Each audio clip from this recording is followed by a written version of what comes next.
and welcome back to Tales from the Grim on this wonderful Sunday. I am very excited because we are back with all of the cast today. And, you know, it's been a week and I've missed playing with these people on a Sunday. By playing, I mean puppeteering them like grotesque marionettes through a insane Americana wasteland. But before we get to the wasteland, I'd like to remind you all that you can interact with the game. Check out those options down below. And yeah, we're playing some 7th edition Call of Cthulhu Charlie style. Got our wonderful cast with us today. I want to welcome back Sam. Sam, how are you doing? Sam isn't muted, huzzah! Yeah, I'm doing good. We just played a little bit of Spy Game, me and Herm and V. I wanted to finish off the one we did for roleplay, we call Kill Team, where we've got to infiltrate a facility that terrorists have taken over because there's some sarin there that they can use on the US populace. And they were very efficient, and they're now down in the basement, ready to school some fools. Awesome. Well, on the subject of very efficient, we have Betty and Dr. Nash, who recently escaped a military facility, stole a plane, and flew across country to rendezvous with coordinates that Dr. Nash had acquired for a special new contact. In the desert, it is stormy. Familiar lightning rains down upon Chris and Maggie, who have recently escaped another facility and have fled out into the wind and the weather, seeking the rest of their team. They had to get to the point. Everything in Chris's maths pointed to this point. That was where they would find Betty. Lo and behold, the plane came down from the sky and Dr. Nash exited. Promises that Betty was here too. And then a crack of lightning, a fizzle of ozone, and in the sands of Nevada, Betty materialized. It was a scramble after that. You didn't have long before the storm would clear out, and the members of the facility would be looking for you. You were on the run, and run you did through the desert. Night fell, and you'd found somewhere to hide. A junkyard of sorts on the outskirts of town. And for the first time, you can catch your breath and catch up with each other. Betty, you've been dressed in the overalls of some guy called Hank. They'll do. It's better than not wearing anything. And so you are together. Is there anything you would like to share this time?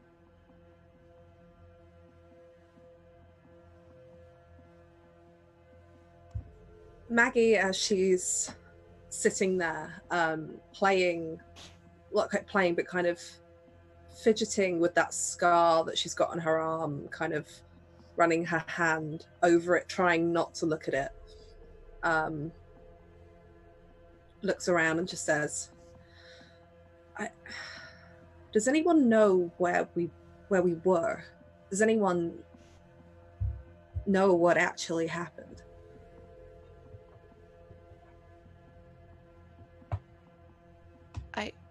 I don't even know how long it's been since Muddy. How long has it been? How long was I gone? How long has it been, Charlie? Recollection, it's been about a month, although time of the facility was strange and you were so in and out of it on that cocktail of drugs. It's hard for you to tell precisely.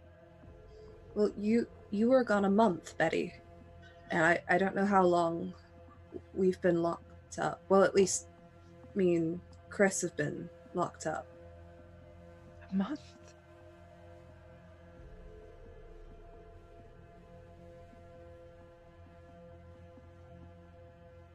I think Flint's in on this. Why would you say that? Lots of strange things happened. I was on a lot of medication. They were talking about a lot that I didn't understand, but at some point there was a file and it had loads of information about all of us in it. But under Flint there was talk of MK Ultra. They were talking about doing something to me. I don't know what. I was in and out. I saw Betty. I'm still not sure if that was real or not, but you showed up in my room. I remember that, yes.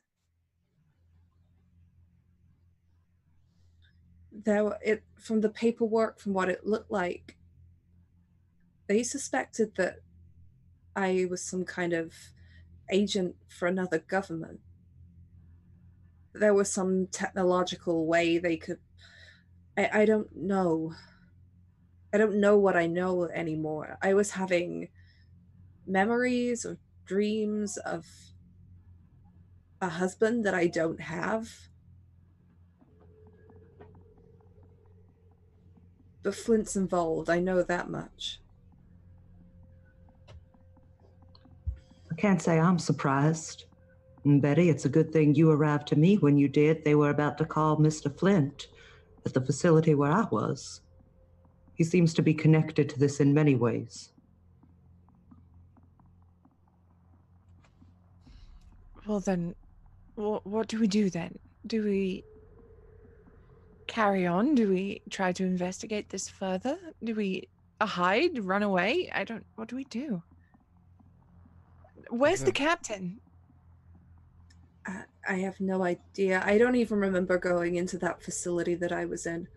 We were in this strange aircraft one minute, flying out, and then I woke up in there. Chris, do you know what happened to Robert?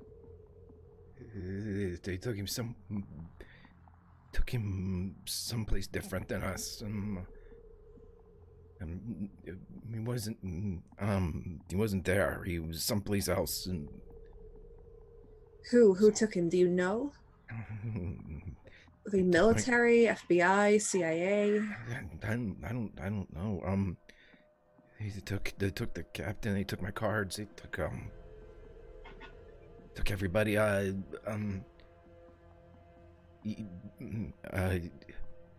He wasn't there.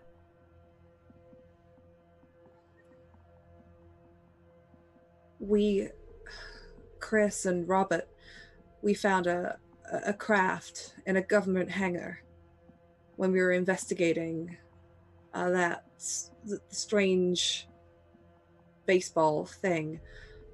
And, oh God, that kid. What happened to the kid that was with us? What kid? We had a high school student with us.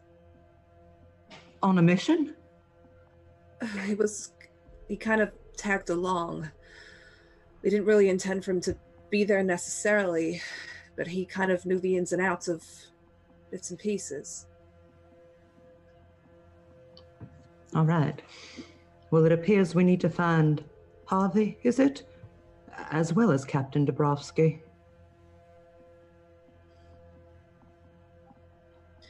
The one thing that I do know is that we can't get back in contact with Flint.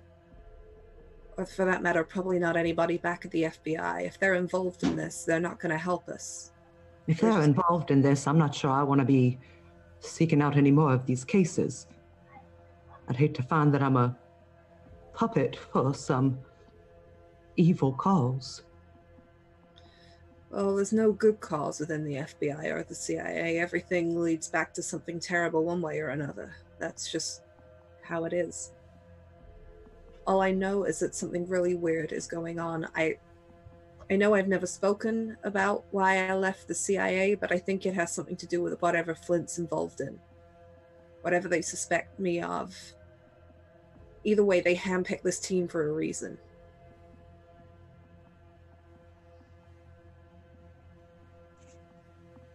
I suppose we should get to the bottom of that reason then. Go get our captain, wherever he may be. And Betty at this point just kind of has a realization of a moment that she did turn up naked and doesn't have her locket, and she puts like a hand to her neck.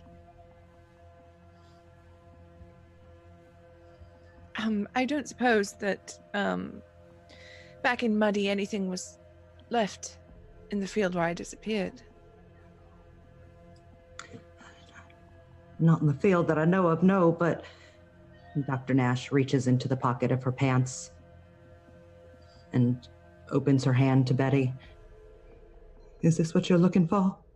She almost like greedily snatches it out of your hand and takes it. Thank you. And like she clutches it to her chest and puts it on. We knew we'd find you again, Betty. We just wanted to keep it safe. I haven't sent off any of your diaries, or I didn't inform anybody about what had happened. I know you asked to in your will, but we just couldn't give up. Actually, we even did as you asked, and Maggie will go through, I imagine, whatever belongings she had left. And it's the photograph that we took in that diner, where it was after the event. Nobody's really smiling, but we've all got like cups of coffee raised to Betty, and I'll hand that to her. She'll look over it. And there's kind of like a sad expression on her face as she sees everybody else's sad little faces. You wanted us to take pictures, and that's about the only damn thing they'd let me keep in that place. Well, the next one we take will be much happier than this one. We'll all be back together. Mm-hmm.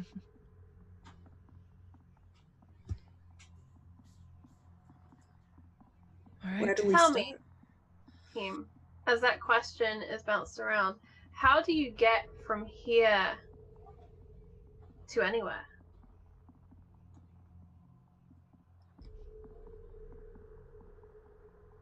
When we left, we didn't by any chance take our plane with us on the run, did we?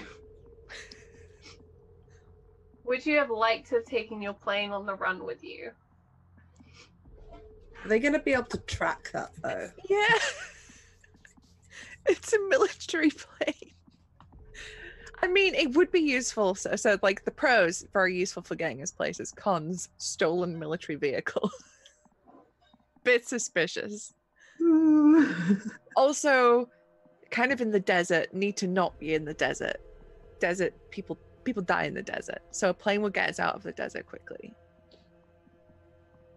So I'm on team take the plane, personally. I would say then what happened was you took the plane and you managed to coax enough life in it to get you out of there.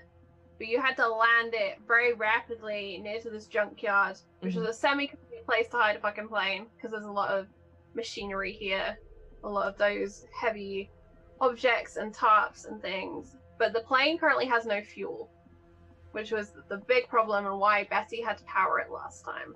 And it definitely has no fuel and no power right now.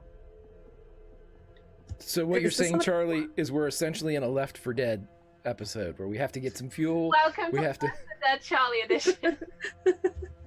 Okay. You can hear the sound of a whimpering woman in the distance. No, okay, you can't. But tell me, I will let you have the plane, but it has no fuel.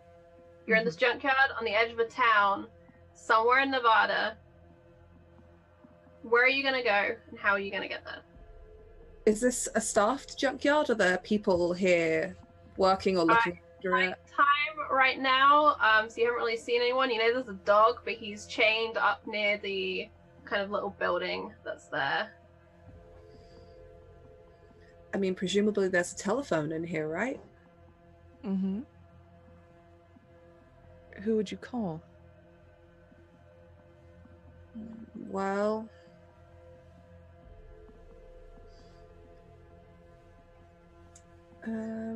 Charlie, is there any way that I might be able to make a luck roll to see if I know anybody in this state, an old contact, or somewhere that I would have used as a pickup or anything like that? Yeah, sounds good to me. Why don't you make a luck roll? Oh god, no. Can I push it? Can you let us know what you rolled? Yeah, sorry. I rolled 45. It was a fail. Needed to be 26 or under. Alright, so I seem to remember you knew some journalists from the missing town. Yes. So you would have those that you could call that you already know. That's not new information, but if you want to push, you can make a roll. But know there will be a consequence if you fail a second time. Do you guys think I should Push Do it. it. Yeah, let's see what happens. So that was a success of the 21. Unfortunately, with push roll, it makes things a step harder.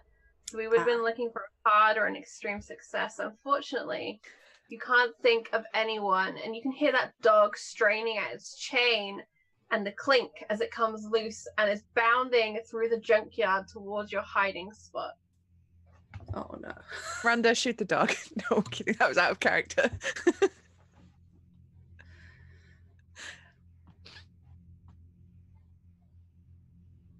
Are the rest of us, are we all watching, like, Stand By Me style as this dog barrels down on us? All four of you in your little hiding place under the wing of this plane that you've stolen, talking about your plans, and you can just hear this large dog growling in the dark, its paws scrambling, leaping from bonnet to trunk and around, and it's on its way to you. Like a I'm gonna hellbeast. climb up into the cockpit of the plane. Just climb inside the plane. Are one of those, you said there was tarps and stuff around, correct? Correct. Okay, he's going to, if Chris can grab a tarp, he's like to grab a tarp and then something heavy. The tarp for being an optimist, the something heavy for being a pessimist. So, could... Are you about to, like, toreador this dog? Is that the kind of plan? The plan is, and this is Chris now, his plan is to jump on the dog and smother it with the tarp and wrap it up to keep it from biting people. The other plan Chris has is, if that goes to pot, he is going to use the heavy thing as the alternative. So, Chris, unless someone stops Chris in this action, you need to make a fighting brawl roll. Oh, I'm an expert at that. Cryptography does not apply to this. I will not be convinced of that. Okay, I heard you say make a truth roll. Sorry. Nope. Try again.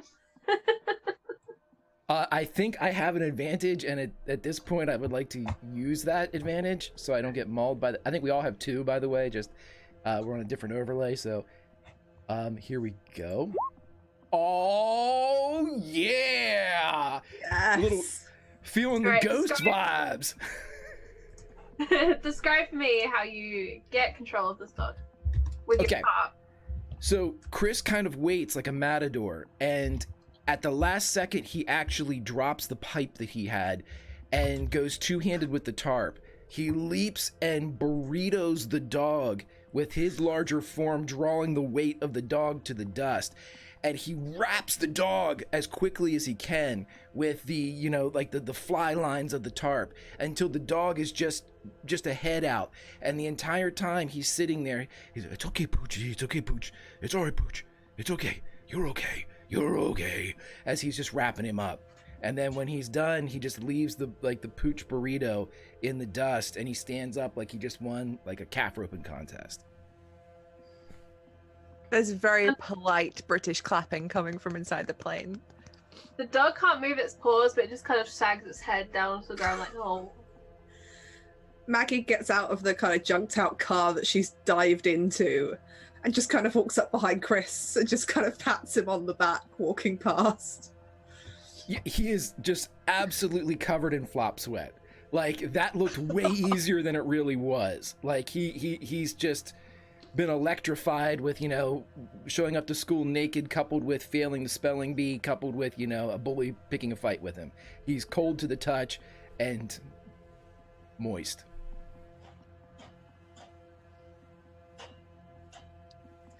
But thank you for your support. Well, I'm thinking what we could do is there are those journalists that we met way back when. Mm-hmm. Tell them there's a plane sitting here. If they can very quietly send something, a cab or someone to come pick us up, drive us to the nearest town. All I'm right. sure that they would love a story on a government plane from a top secret facility. Just make sure to stress that discretion.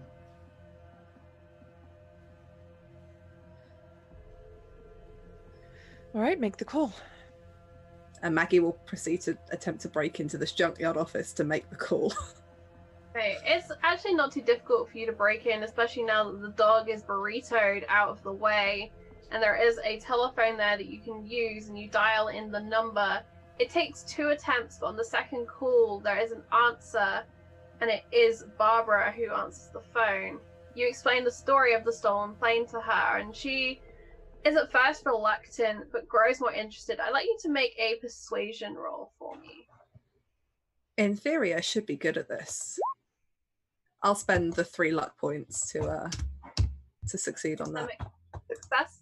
Okay. Yeah, so that'll bring it down to 30. So you spin it, and she says she's interested. She has a local contact in Las Vegas that she can send to come and get you and to check out the plane, if that's true. She asks what you want in exchange for this story. All we want is a pickup, and for nobody to have seen us, nobody has picked us up, nobody has seen us, and the story didn't come from us. She Maybe agrees. a hotel room. And a hotel room. A $5 shower. party. She will agree, Baseball cards. And a pack of baseball cards. Barbara's like, Oh, and a camera. If it's not too much trouble. uh-huh. Dr. Nash, anything you want to throw in? My flask could be refilled at any point. Yeah, so the demands are: we'll give you the story of the plane. All we need is a pickup. The discretion that nobody's seen us, we didn't give you the story. A pack of baseball cards for Chris, and a hotel room for 3, not under our names. 4. Oh, for 4. I didn't count myself in that. Yeah, you're fine. So Barbara is kind of like, well, you already gave me the story, but sure, one-time deal just for you. Get it sorted out. And she promises that the next day, it should be about lunchtime, he'll get there, you'll have a ride into Vegas, and she'll make sure there's a room for you. You get the impression she wants to ask more questions, but after the strange request, she's holding off. She's like, you know what? Maybe not over the telephone. Yeah, exactly. So you know there is a car on the way to you. Meanwhile, I'd like to go across to the member of our team that is currently missing, good Captain Dabrowski. Captain Dabrowski, you were taken by a general, driven out of the desert across to Utah to another facility, another base. You were questioned at length about your experiences in the craft that you had stolen, and dressed down thoroughly for the actions that you took in Florida. But you were then tasked with helping a team in developing a plane that maybe one day could break the atmosphere, a plane intended maybe one day to go beyond the world. And so you were put to work for 2 weeks. Hard work, testing, analyzing, plans laid out in front of you. Quiet hints that you would do your best work, or everything else would go away very quickly. You were permitted 1 call with your family, and your wife Dottie was nothing but questions about where you were and what was happening. What did you tell her? I probably told her that I just had a last-minute transfer. I'll tell her where I am as accurately as I can. And then just that I love her, and hopefully I'll see her soon.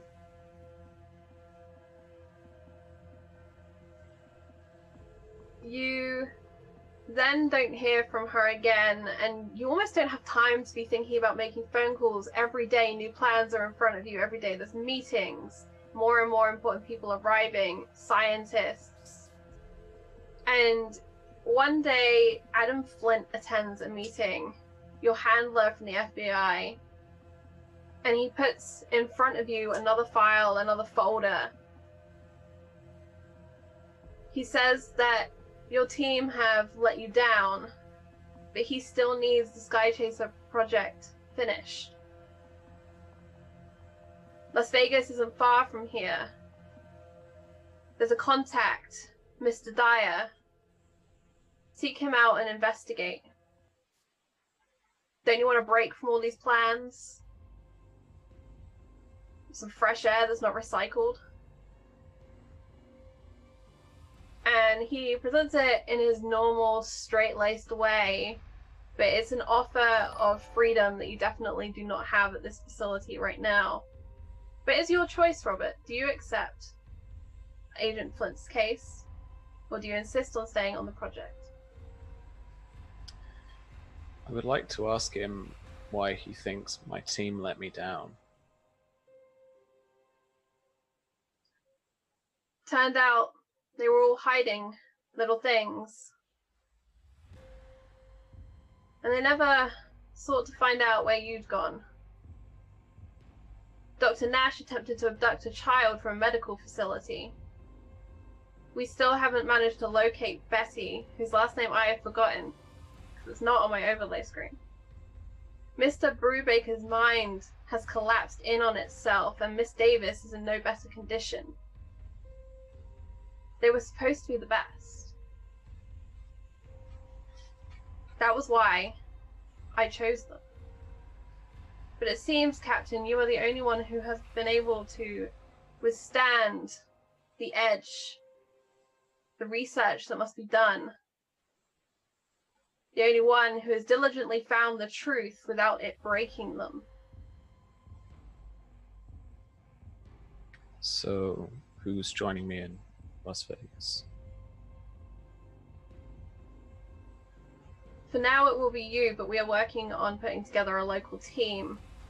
We have a number of teams out there already working on organized crime cases. But perhaps from amongst them there will be someone useful. Mostly we need you to make contact with Mr. Dyer. Find out what it is he thinks he knows. If you believe him, then we will requisition the men that you need.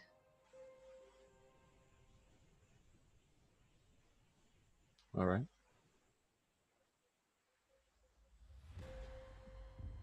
Of course, when you're done, I'm afraid I will have to hand you back to the general here. Seems that he values your work very highly. That's not a problem. Good.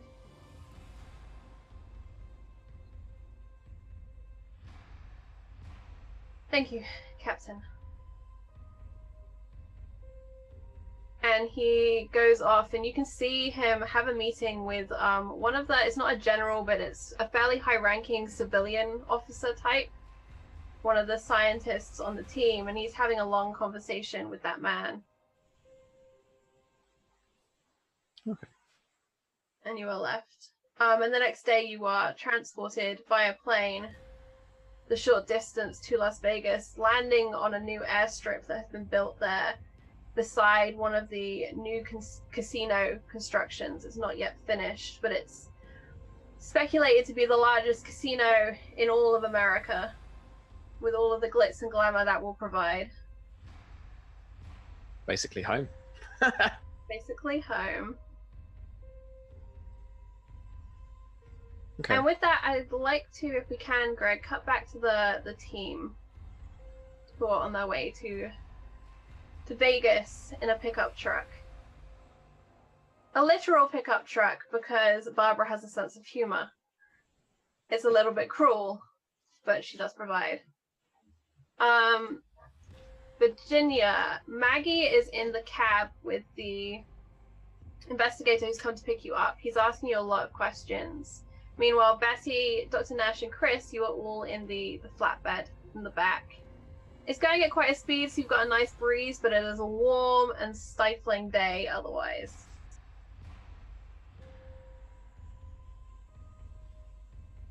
Is there anything you would like to do on your way to Vegas?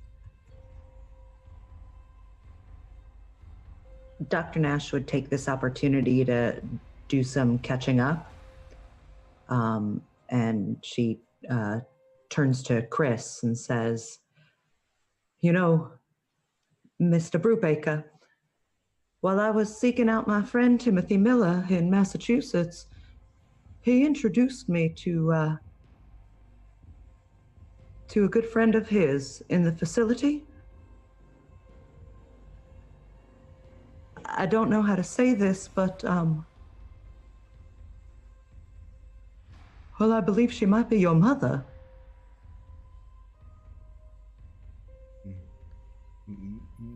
My mom's in Maryland.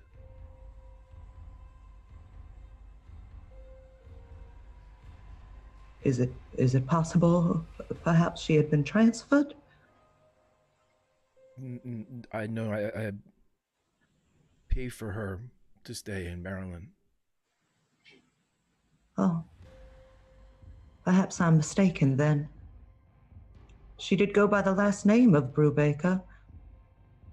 And she said she knew a friend of mine. A friend who knew the truth. I assumed it was you, but, well, perhaps I was mistaken. And she reaches into her pocket and pulls out a sheet of paper on which she had scribbled down the coordinates that Mrs. Brubaker gave her when she was meeting with her. And she hands them to Chris and says, "Do you think perhaps you can make anything of this? Do these mean anything to you?"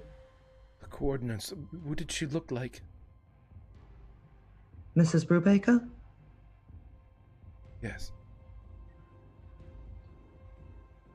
Well, she was an older woman. Gray in hair and hazel eyes.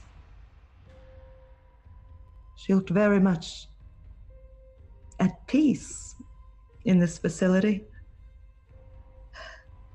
I don't know that it matters, but you should know I believe she was being very well taken care of. Not supposed to be in Massachusetts, supposed to be in Maryland. And Dr. Nash puts her hand on Chris's shoulder and says, not everything is supposed to be where it is, or is where it's supposed to be, Chris. We know that better than most. But she's well. She spoke very fondly of you. They have her. She's They with my had friend. us.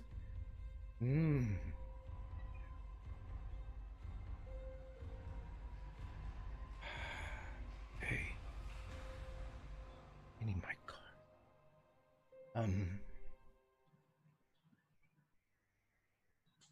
Okay. Charlie, can he make anything out of these coordinates?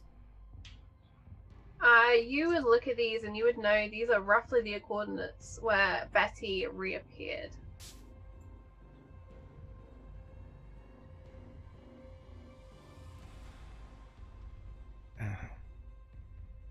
He is going to take those coordinates because while it seems that that was the use for them, he is going to begin to manipulate them according to the 15-6 that he's been working on the entire time, because it seems that those coordinates weren't necessary. But if someone were to find those coordinates, it would look like they were deliberate. You know, that's where we all met. That's where Betty reappeared. But he's looking at it more because if this truly is his mother, it wouldn't be as cut and dry as that. Okay, so I'll let you make a, we'll call this a truth roll. I'm going to use that other advantage I have. Don't need it. Hard success. Hard success. You begin to lose yourself in these numbers over and over again, running them through your head, comparing them with batting averages that you remember from the cards, with that 15 and 6, with all permeations of the multiplication of 3, various other things like birthdays, important dates, other locations, and your mind churns and churns. And Dr. Nash, you see Chris fall into this churning of numbers. You just focus on that, Chris. You see what you could make of it. I'll make sure we get you some cards next time we stop. Yeah, and you would notice that the cards that he obtained, they are just on the bed of the truck, kind of sprayed out. One of them might even get caught by the wind and fly, and he doesn't reach for it at all. These aren't his cards.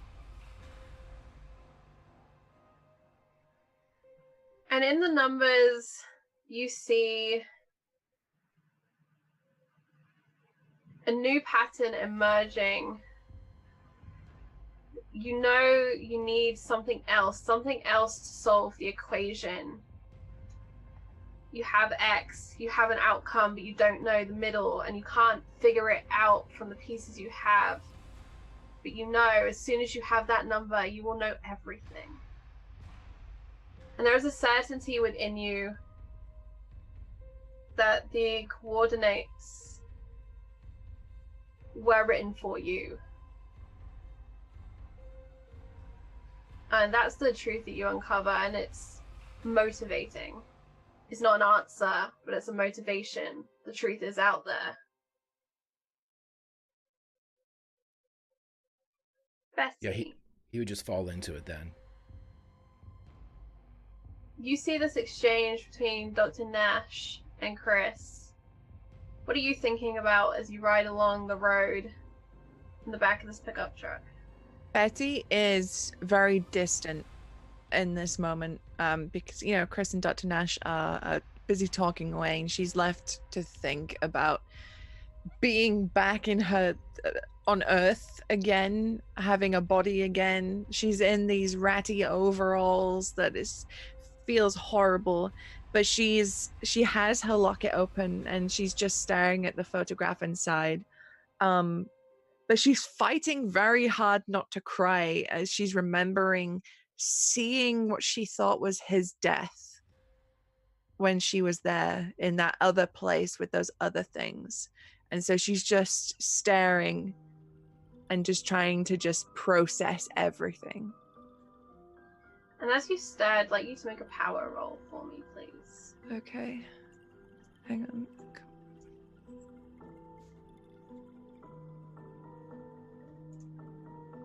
There's a 94 and a fail. You have a searing migraine behind your eyes. It ricochets through your brain, and all you can think about is pain. You can see nothing but bright white light. And as a result of this, your eyes become an even brighter blue. Your friends hadn't noticed the change before, but now there is no way they will miss it. Bright sky blue. And as you talked with them and you made your way through the desert, you'd begun to remember, you'd begun to rebuild who you were. But now that is gone again.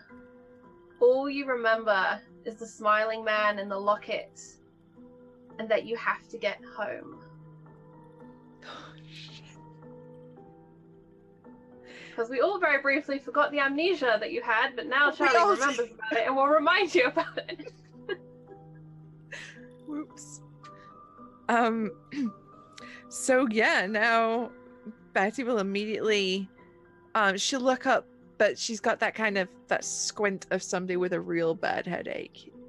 And she looks to these people she doesn't recognize. She looks down to the clothes she's wearing. Excuse me?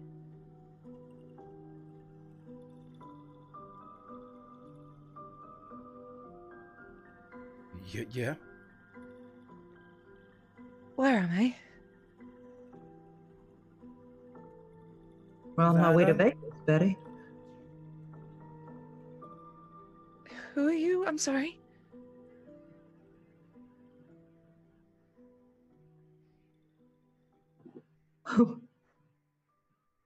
Betty, I'm Dr. Nash. This is Chris Brubaker. We're all on our Skychasers team together. I'm sorry, I don't... know anything about a Skychasers team. What do you know? What do you remember last? I don't know. I need to get home. All right. Charlie, I think now might be a good time for Dr. Nash to try some psychology. Whatever that might mean. Yes, please.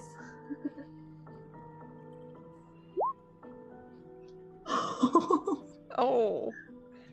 Turns out psychology is only for children, and Dr. Nash can't do any of it on Betty. So for those watching, because we don't currently have the dice roller, that was an 88, which is a fail. Do you have 8 points of luck? Or would you like to push the roll? You know I want to push it. Chris can try. Okay. Oh boy.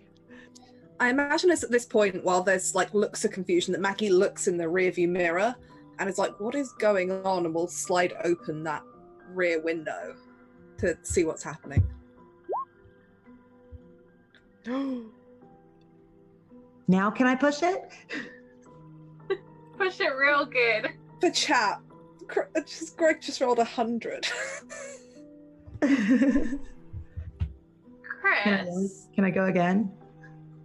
Yes, you can. Chris. Yes. I need you to make a sanity check, please. I would prefer not to. I appreciate that, but I would like you to. Not sure that's how it works, Greg. I don't think we can get out of it like that. I can't just be polite. Can I just be polite? Fuck. All right. That's a fumble Chris. on that too, by the way. You become obsessed and lost in the numbers, the distraction of your teammates talking. You just zone it out as if it's static on the radio. Have to put the numbers together. And in a weird way, you abstract all of your friends. Betty becomes 5. Dr. Nash, you add that up. That's 6. 6 and 5, 6 and 5. What does that make? That's 11. That's not enough.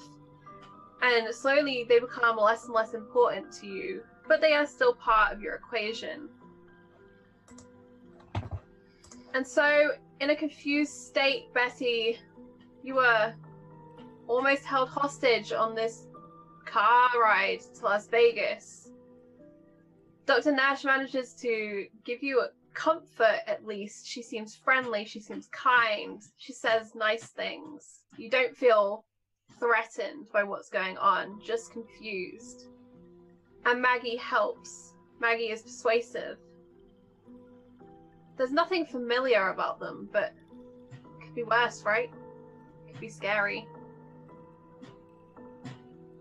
And you roll into Vegas. Great buildings erupting from the desert, powered by the Hoover Dam, built about 20 years previously. Everything here is new and shiny. Some things here are still being built, but they all promise great things and a great time. And night is beginning to fall.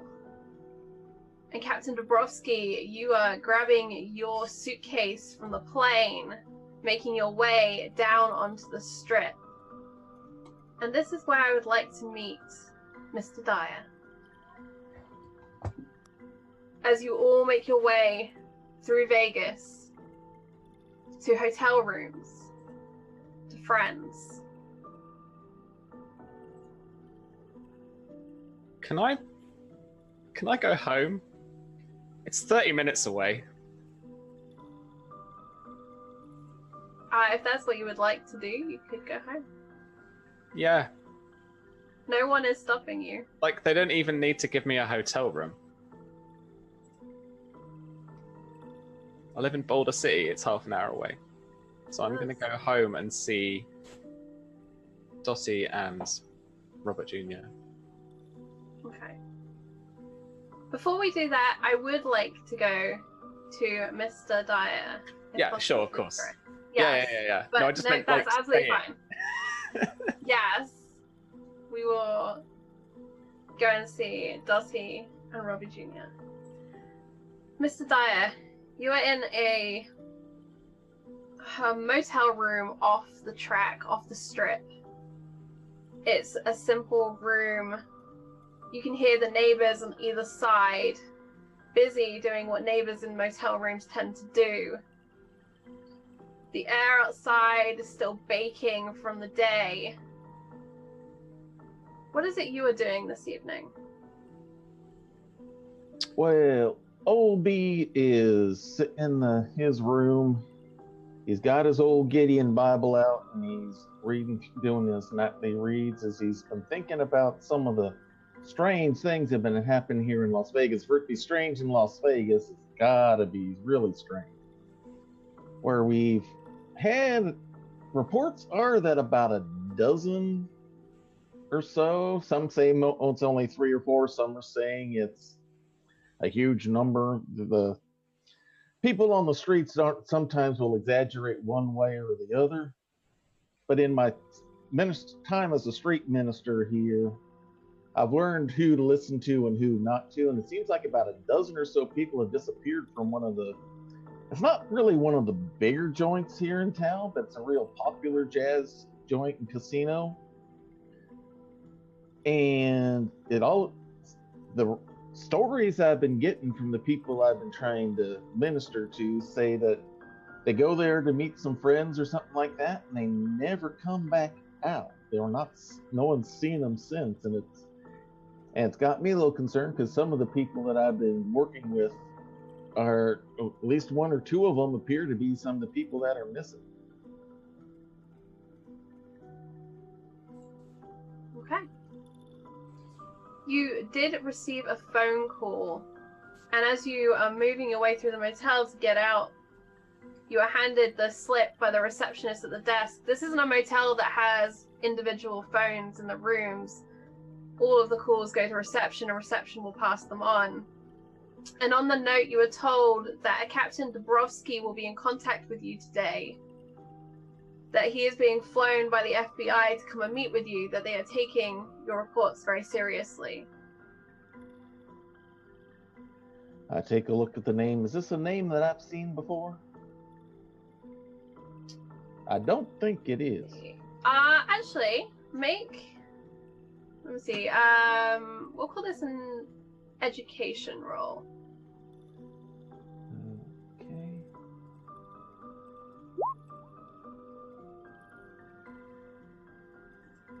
Did I hit the right button? I think I hit the wrong one. Green button. Oh, the green button. Okay, cool. I chose the wrong. You said education, right? Yep.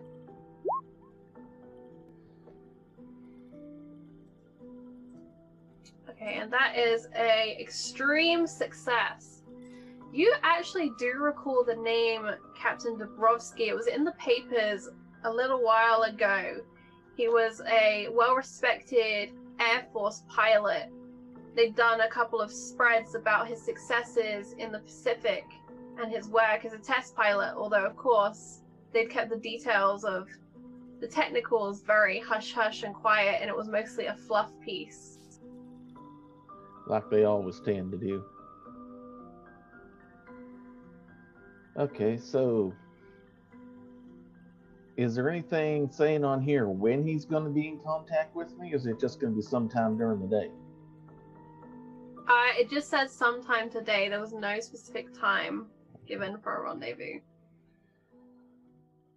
Well, every day is a busy day for me out on the street, so I can't afford to just sit around the hotel room all day waiting for someone from somewhere to show up. So after taking the message, he'll go ahead and get everything gathered up he needs to go out and meet the people he tries to help out on the street to get them out of the some of the bad choices that they made when they arrived. And it's not long after leaving the motel, heading towards the strip, that you meet some of your familiar faces. Those who've been out all day, eating simple things they've stolen or found. Some of them not bothering with food and favoring bottles and bags. Others just asking for change, in need of something, in need of many things. I meet up with them. Some of them I know real well. Some of them, and I know some of them are trying to pull themselves out. And some of them really couldn't care less, and so I try to help the ones that I can, and talk to them, or in some cases help steer them in the right direction, or even taking money out of my own pocket if I need to get them something to eat or something like that, or help direct them to the rescue mission. Lord knows we got several of them here in town, not just the ones that I associate with. So. A girl who's fairly legal that you know as Moira is leaning against a lamppost. She actually looks as if she's waiting for you. She knows your route and has been hovering here waiting for you to make your rounds. She looks excited as you leave your last friend. Oh, Obie, I have so much to tell you. She flaps as she comes running over. Hey there, Myra, what's going on? I got myself a job. You did? Where at? Yes, Please tell me it's a good one, not like that one that they tried to rope you into last time. Always much better than that one, Mr. Obie. It's at Racing Waters. You know? Oh, really? Mm-hmm. What you gonna be doing? Well, I'm gonna be a dancer in the back when Mr. Sinatra comes in. That's what they told me. Ah, congratulations. I know this is something you've been wanting to get to for a long time. Uh-huh. I got feathers and everything. Cool. Well, I can't wait to see you in action. When are they gonna be having you? When do you start? I start on Friday. That's day after tomorrow. Okay. Good. Well, you take care of yourself. If you need any help, you know who to come to, right? Right. Stay away from those guys who act like they're looking out for you, but only looking out for themselves and certain things, if you know what I mean. Make sure you're dealing with the right folks. I'm working on it. I'm doing my best to think about things that I'm actually being offered instead of just saying yes. Yeah. Well, that's a good start. You're too nice a girl to get mixed up in that other stuff. You know, Mr. Obie, I don't start till Friday, and that means today's Wednesday, and I was wondering if you wouldn't mind loaning me some money till Friday. Having dealt with her before and knowing that she's one of the possible ones that are reclaimable, I reach into my wallet and pull out a couple of $5 bills and pass them over to her. All right. See, I know you can make this stretch till then. And she smiles and she kisses you on the cheek. And she does a small routine by this lamppost, showing off her best chorus girl kicks, amongst other things. See? I've been practicing real hard. Keep that practicing up. You take care, little lady. I give her a smile and a wave, and I keep walking along. And she waves you off. As you walk along, you can see the traffic is picking up. More and more people are coming to Vegas. It's like a new Californian gold rush, but it's here to this small little city in the middle of nowhere. And you hear the music pouring out of various venues. A lot of jazz, a lot of noise. Where are you going to go first tonight? Well, based on everything I've been hearing, I'm going to start heading towards Raging Waters. I want to try to see if I can find for myself what's going on here, since some people I've been working with and care about are among the ones that have disappeared from in there. I want to see what's happening to my people. Okay. Make your way along. Raging Waters is more of a jazz club, but they frame it as Jazz Club Casino. There's basically 2 tables in the back where they run poker. Sometimes they'll bring out a roulette wheel and set that up. But it's mostly about the song and the dance and the liquor in the bar. Reminds me of my old days back in Newport, Kentucky. The regional Sin City. Mm-hmm. And there is a queue to get into this place. Its capacity is minuscule compared to the much larger casinos that dwarf it on either side, but there is a long line of people. I see the line there, and rather than dealing with that, I start walking around to the back to see what I can see, checking out windows and stuff like that, working my way back to where the working class people come in so they can go in to do their work. Okay, so make for me a I'm gonna call this spot hidden check.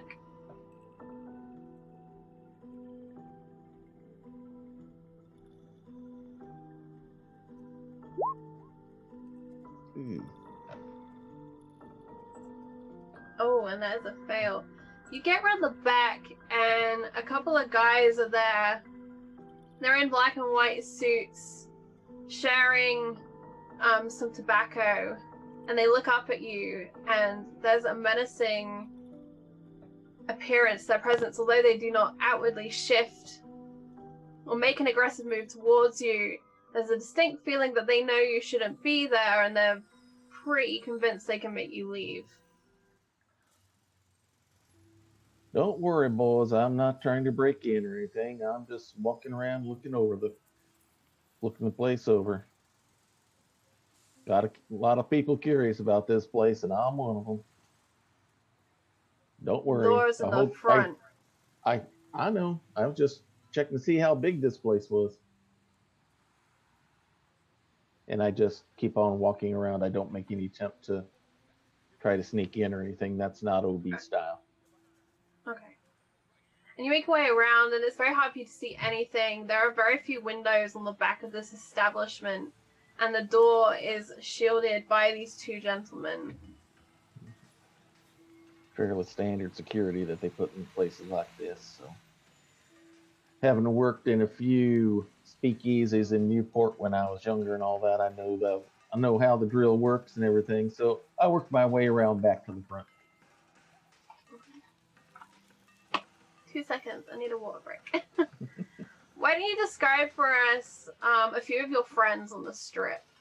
Who does OB know is around here? OB knows a few people. The girl that we just talked to is one of my big reclamation projects that I've been trying to work on. I know there's the guy that runs the local rescue mission. He's the one who rescued me, so to speak, from some problems I had after the group I was working with moved out here from Newport to Vegas. And there's also, I still have contacts with some of the older casino folks and some of the older, larger ones and all that I used to work with and all that. They're more acquaintances now than friends, but I still keep in touch. Once in a while, they'll point me towards someone that looks like they're having a little too much of the bottle, or they're trying to be too friendly with the showgirls and all that, kind of try to show him try to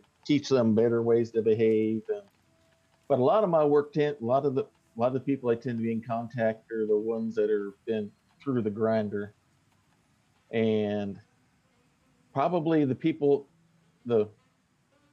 other people on the street that I probably deal the most with is there's a guy named Jesse Taylor. He's an admitted drunk. He's tried and he's just given up, and I basically keep an eye on him to make sure that no one tries to stick him with a knife or slit his throat overnight and over nothing and all that, because he's tended to be one of my better sources on the street as far as accurate stuff. And then there was this one showgirl that I knew. I say knew because I haven't seen her in a little bit of time. She was doing good. She got kicked out of her job because she didn't want to do some stuff on the couch with the choreographer, if you know what I mean. And she was being followed home one night by some drunk who thought he could make a few moves on her and all that. And I heard her scream. I ran in the alleyway.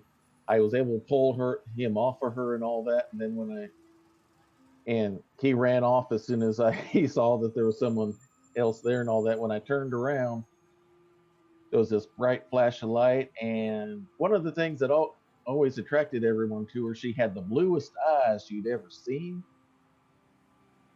And while I was turned around, pushing it, getting rid of this guy, there was a big flash of light behind me. And when I turned around, all I saw was the body disappear. And the last thing I saw were those strange bright blue eyes. And then she was gone. And that's the funny thing, as you're looking across the strip, having come around to the front, to this line, you spot Jesse across the street. He's begging for change. He wants to go in the casino, but he just needs enough to get in through the cover charge. And a pickup truck passes. And on the back, a girl with dark hair and the bluest eyes you've ever seen looks out, and your eyes meet.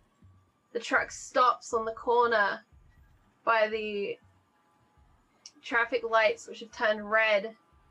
With her, there's a tall man and a woman with short cropped hair. In the front, a driver and another woman. But it's this girl, this strange, haunting blue of her eyes. And she stares at you, and you stare at her. It's a strange moment. She's got angel What do you do? eyes. I'd say to myself, it's another one with those angel eyes. And I see them over there near Jesse, and I start walking, not in a walking sprint per se, but a little bit faster than usual, but not trying to look so obvious to scare off any of these people who've just shown up, especially the eyes that I see across the way.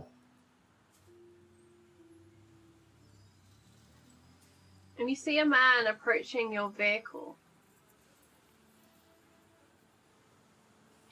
What do you all do? Maggie's gonna check him out using what she can see from the side and rear view mirrors and see if she can notice anything about him. Does he look like an official, like an off-duty cop or anything like that? Or is it just coincidental that he's coming close to the vehicle? How do you appear, Obi? Well, Obi is in a suit. He's in what we call the double special in the business. It's double knit, double breasted, double vested. He's got wingtips so wide, if he can make them flat, he could probably fly like Mercury. And you don't see anything. He's got the whole suit and tie and everything, but the only thing you see in his hands is an old book. It's his old Gideon Bible. And that's the only thing you see in his hands. Otherwise, he's got the glasses and everything like that. And he has the look of someone who's more than sure of himself. Are we stopped at like traffic lights, Charlie, or is this like outside our hotel? The car has pulled up onto the corner. It isn't bang on your hotel, but he tells you it's not far from here, and the lights are also red, so he's kind of taken the opportunity to stop.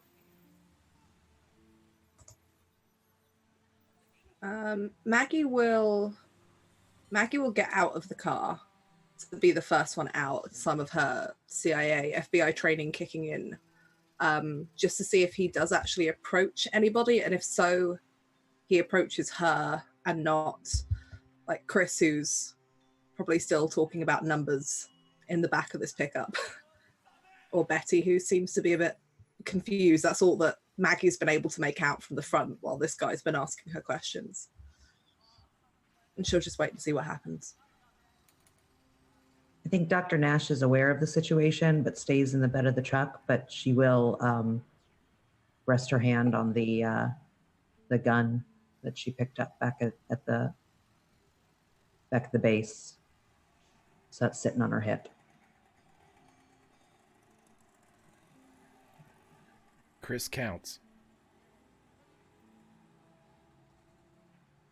Betty's just kind of planting herself where she is. She's confused still. She's still not sure of who she is, where she is, what's going on. So this man walking towards her is just like a... So she's just going to kind of scoot back a little bit and wait to see. I guess Maggie is just kind of absently talking to the driver about directions as to where the hotel is. what name is it booked under?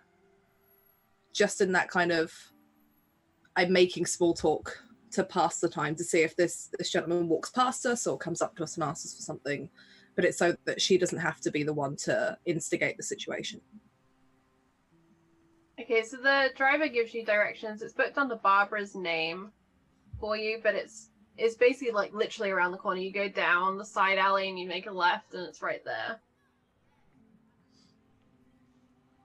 And you stand in Obi's way, basically. Not so much in the way, but kind of positioning herself so that it's, if he walks up towards the truck, he'll have to walk up towards Maggie where she can engage him, but she doesn't want to put herself in a position that someone would engage her for no reason. Because this is Vegas. I imagine there's a lot of people walking up to a lot of other people on the street. So it is very much that kind of town. OB, what do you do? As I'm walking over, I think about how I want to do things. So I changed my course a little bit, so I'm headed more towards Jesse than the truck. But I want to try to I want to try to get as good look at the lady with the angel eyes, because I've only seen eyes like that once, and that was that one time on that one girl, Gwendolyn. It's like, is this her come back, or am I going to get another angelic visit, or what's going on? So I'm heading over to Jesse while trying to keep an eye on what's going on. And Jesse greets you, and he makes his usual spiel, basically trying to worm as much money out of you as he can while still being charming and very excited to see you and wishing you well and how are you and the rest of it. I'd like you to make a spot hidden for your inspection of Betty.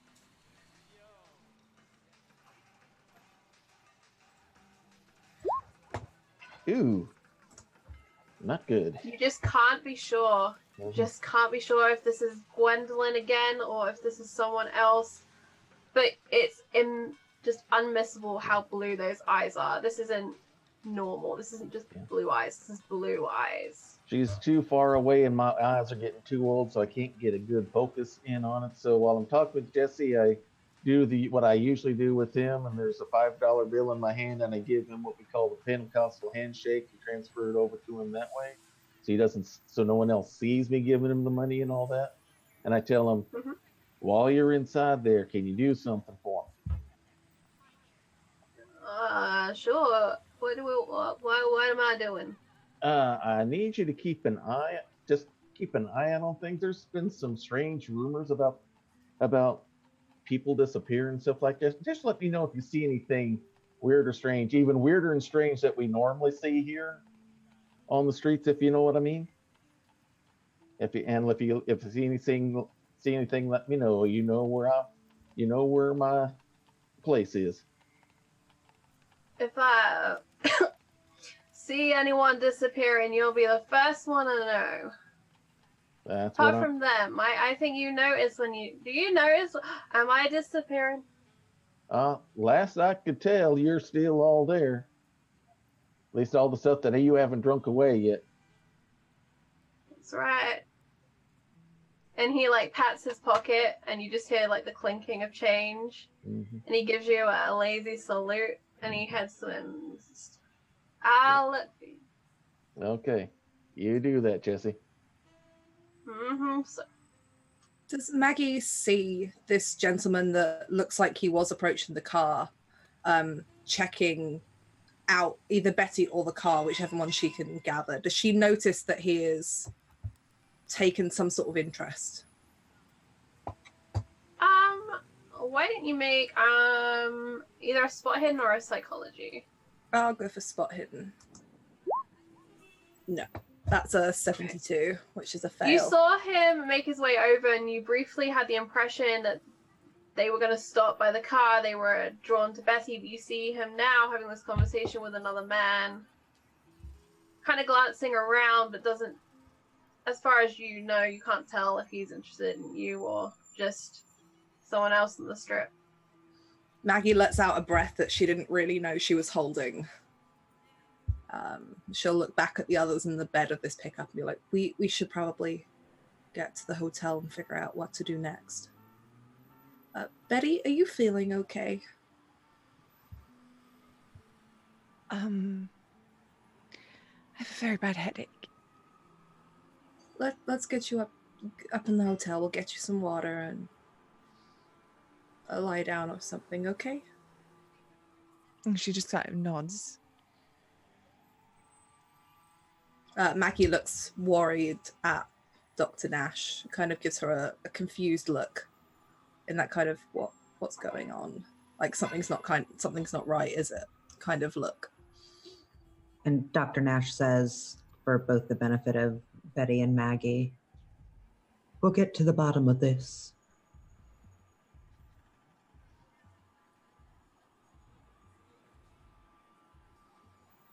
I guess we make our way to the hotel.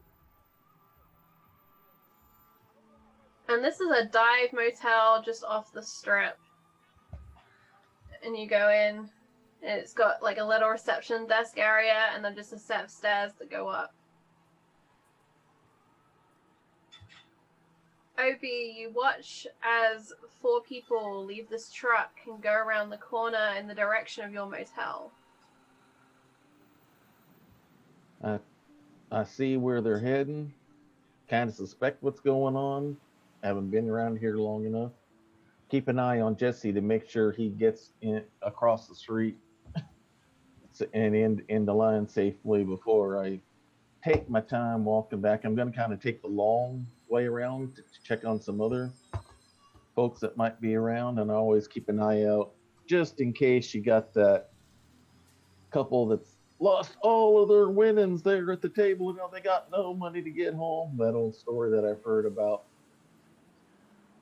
20,000 times and all that. So always keeping an eye out for those kind of people and all that. And I slowly make my way back just in case this Captain Dabrowski shows up, and to see if they're actually heading where I think that they're going. And you get to the motel just as Maggie Davis has finished sorting out the check-in under the name of Barbara. There have been 2 rooms set aside for you, Maggie, each with 2 beds in. And you see Obi come in through the door of the motel.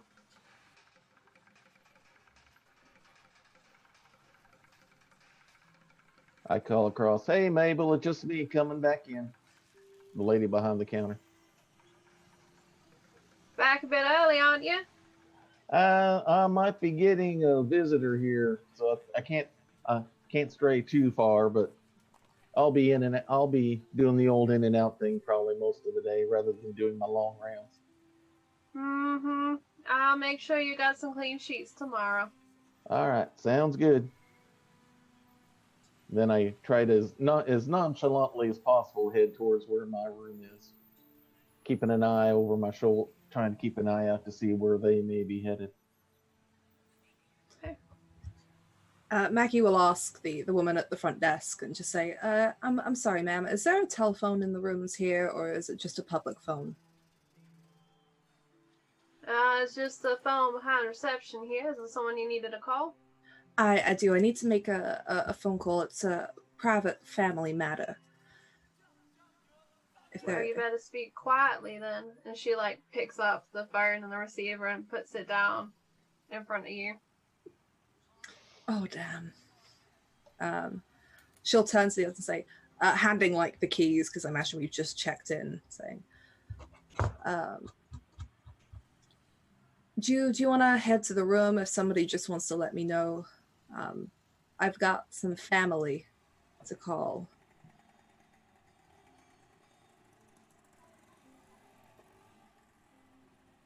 Are we all in the lobby at that point, presumably? Mm-hmm. Yep. So I'll take both keys and walk outside with Chris and Betty. That's okay with you all? Mm-hmm. Unless you want to go up to your room, is the other option if you wanted one. You've got 2 rooms upstairs. I think it might be wise for us to all start in one room and kind of try and figure things out before we break up. Okay. I guess that can be communicated to Maggie before we leave the lobby. Maggie will go to pick the phone up, and she'll look at this one behind the desk. She'll pull out $10 out of her pocket, place it on the counter, and say, "Is there any chance I could just have 5 minutes of privacy? Please, it's a very sensitive family matter." Oh no, that sounds terrible. And she's like taking the money and tucking it away. I think I left the oven on again. Oh, silly me. And Thank she just like you, ma'am. waddles away. She's a large woman, but she's very well dressed in the Vegas style. There's a lot of sequins going on. Her earrings clink as she moves. I love her. As she goes on through to the back room. There is definitely no oven in this back room, but that is where she goes. And there's no one else in the lobby at this point, is there? No. Dr. Nash and the others have gone, and Obi has also gone upstairs. Currently, you are on your own. Charlie, Maggie's if good.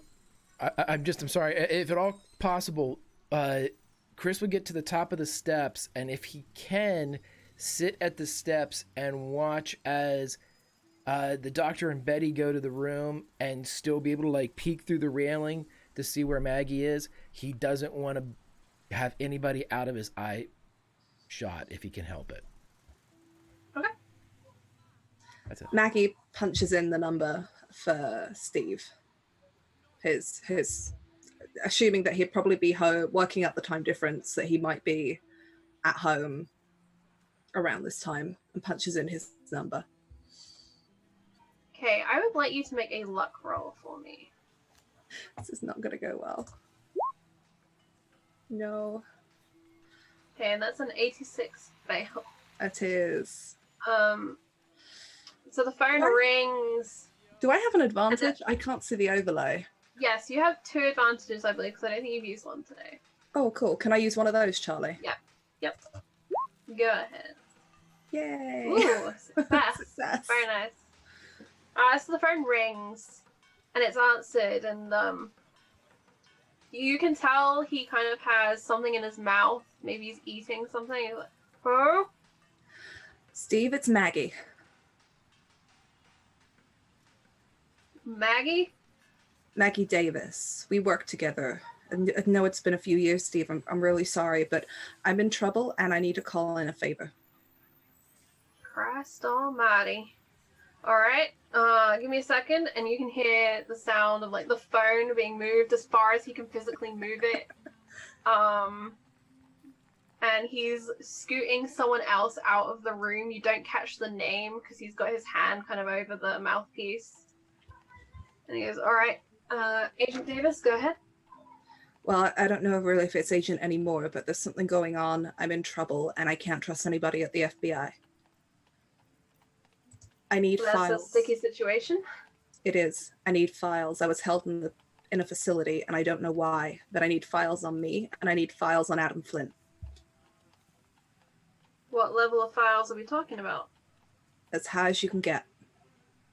This is off the record. Nobody can know. That's quite the favor, Agent Davis. It is. If possible, I also need you to look up a friend of mine, Captain Robert Dabrowski. He seems to have gone missing from our little party, and I'm concerned after some of the rest of my team were detained in another facility. Something is going on here, and it's not good. Could you, anything you could get, could you have the files dropped off for me? And she'll give him the address of the hotel. I got you a job, Maggie. You were meant to stay out of trouble. I was trying to stay out of trouble. I was doing my job when the job put me in trouble, and I don't think Flint can be trusted. You're the only person I can call and trust. This is all I've got. Please, I need those files. You said Dabrowski. How are we spelling this? She'll spell out Robert's name. Okay. Dabrowski. All right, I got it. I need these files as a matter of urgency. In less than 24 hours, if you can do that somehow, please. Just quite the favor. Whatever you want done in return for this, Steve, I swear I'll do it. All right, Maggie. For you. Thank you.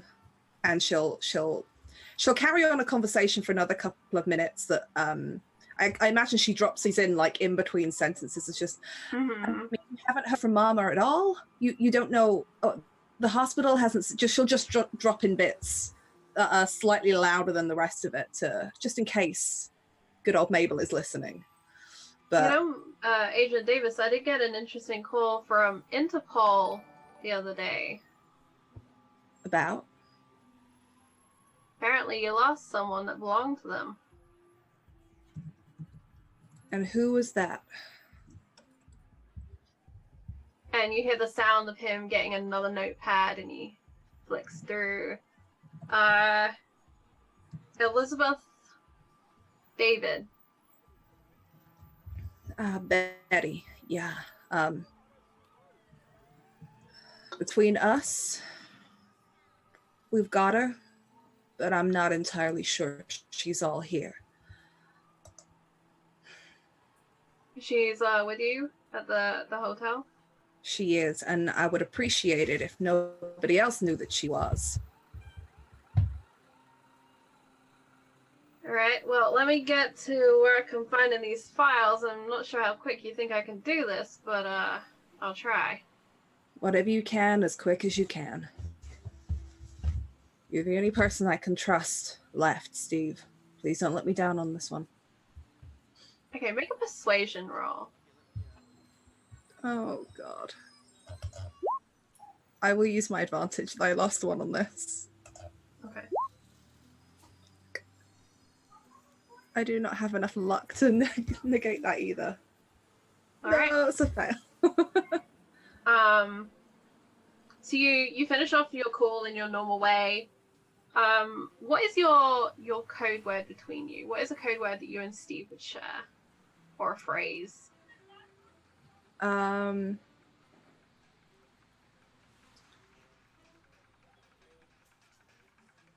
I'm so bad at coming up with these on the spot. I imagine it would be something like, it'd probably be to do.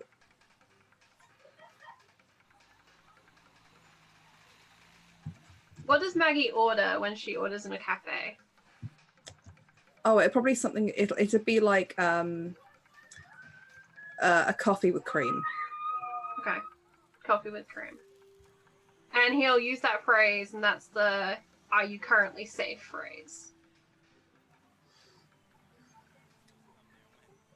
I don't think there are the facilities for coffee and cream here, Steve. All right, hold tight.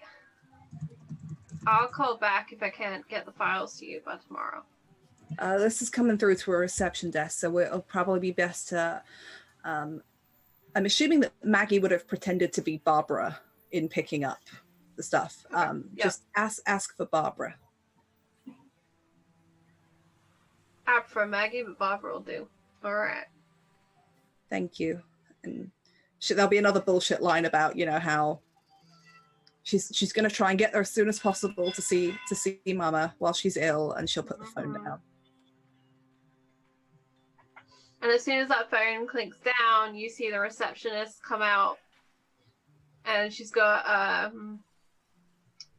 what looks like a really big crossword that she's filling in, and she's just got like one pen behind her ear, one in her mouth, and she's just like looking at the thing. She's like, "Oh, it turns out there's no oven in there. My bad." And she sits down and she pulls the phone back.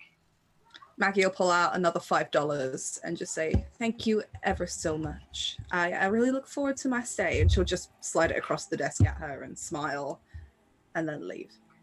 "Oh, you're most welcome. Have a wonderful stay." 6 across. And she goes back to working on her crossword. And now I would like to join Robert. Hello. Robert, you have a car for your use while you're in town that you can use to drive out to Boulder City. You do also have a motel that was booked. You didn't happen to mention how close home was, and they didn't put it together. They were too busy getting you to Vegas to do the job. So, do you drive to Boulder City tonight? I mean, I was thinking of actually meeting up with Mr. Dyer first. Okay, so if that's what you'd like to do tonight. Alright, so you've got this car and you drive it down along. This motel is off the strip down a side alley.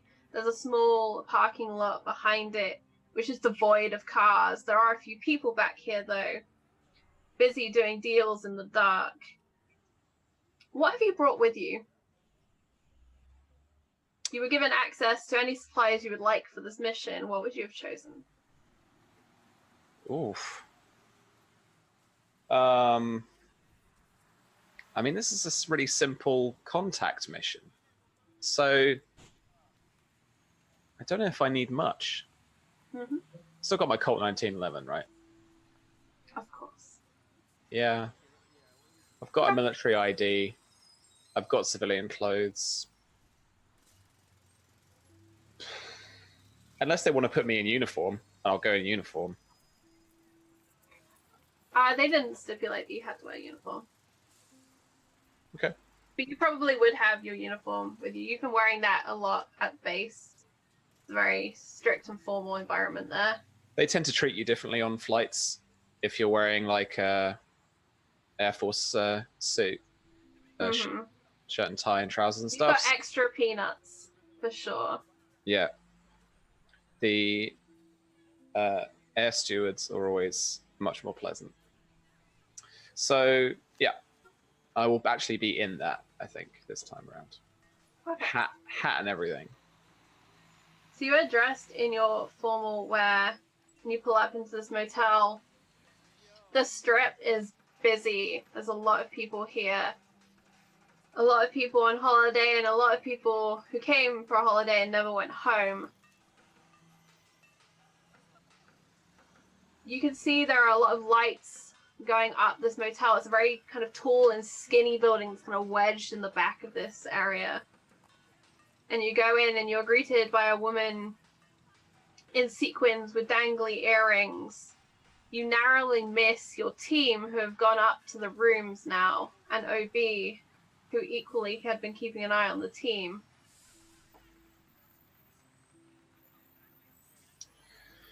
I ring the bell even though she's there. She's The hand comes out to just silence it. Captain Dabrowski, I presume. Yes, ma'am. Alright, I've had a few of your kind come through here. Just no fighting upstairs. You leave it downstairs. Oh, don't worry, ma'am. I live down the way, Boulder City. I'm not here for vacation. Oh, you're local, and her whole demeanor changes. As you're no longer a guy on leave, you're now a local. Yeah. You're not you somewhere, and she goes back and she shuffles through this huge pile of newspapers she has behind there.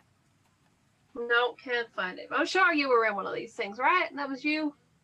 Yeah, a few years ago they did a feature on it. I remember because I said, Boulder boys, you just can't go wrong. And then I made a joke about, rocks that can fly, and it was very funny at the time.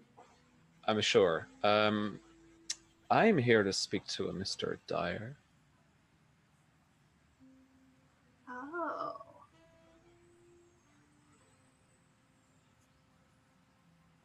Is he staying here?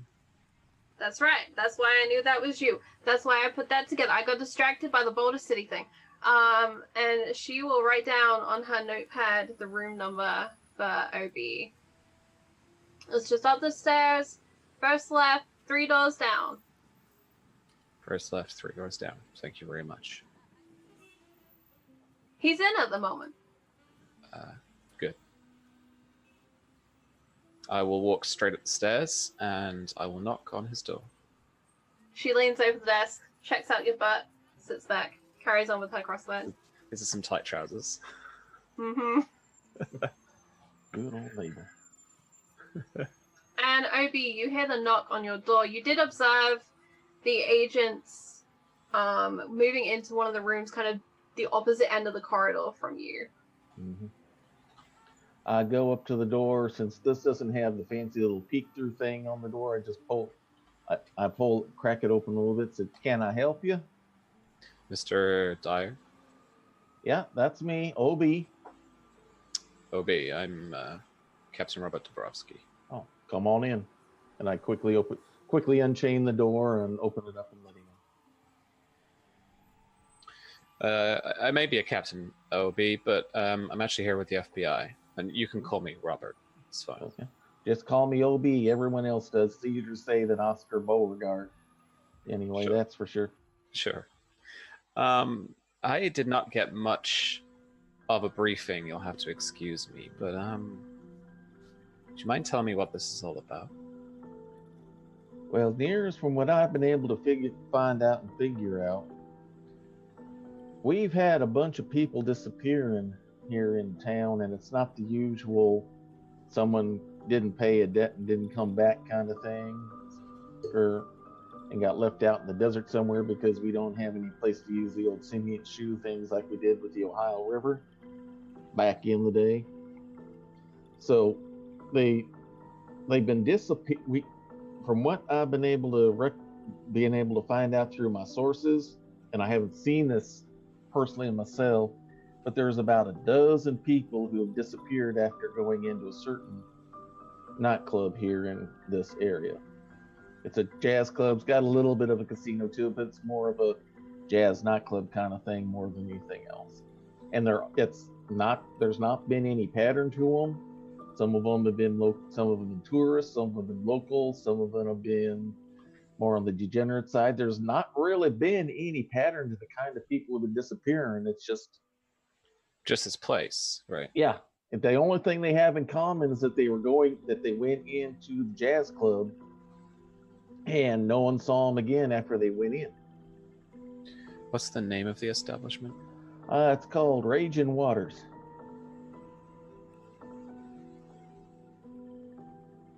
It's a fairly new place. I'm not familiar with it. It's fairly new. I think they opened up maybe about 2.5 years ago, something like that. Not very long, but it's become pretty popular. They've been actually getting not any of the really big jazz names, but some of them that are kind of considered more up and coming, or they're pretty popular. How long do you think this has been going on for? From what I've been able to get from my sources and everything, it's been happening over the past month and a half, primarily.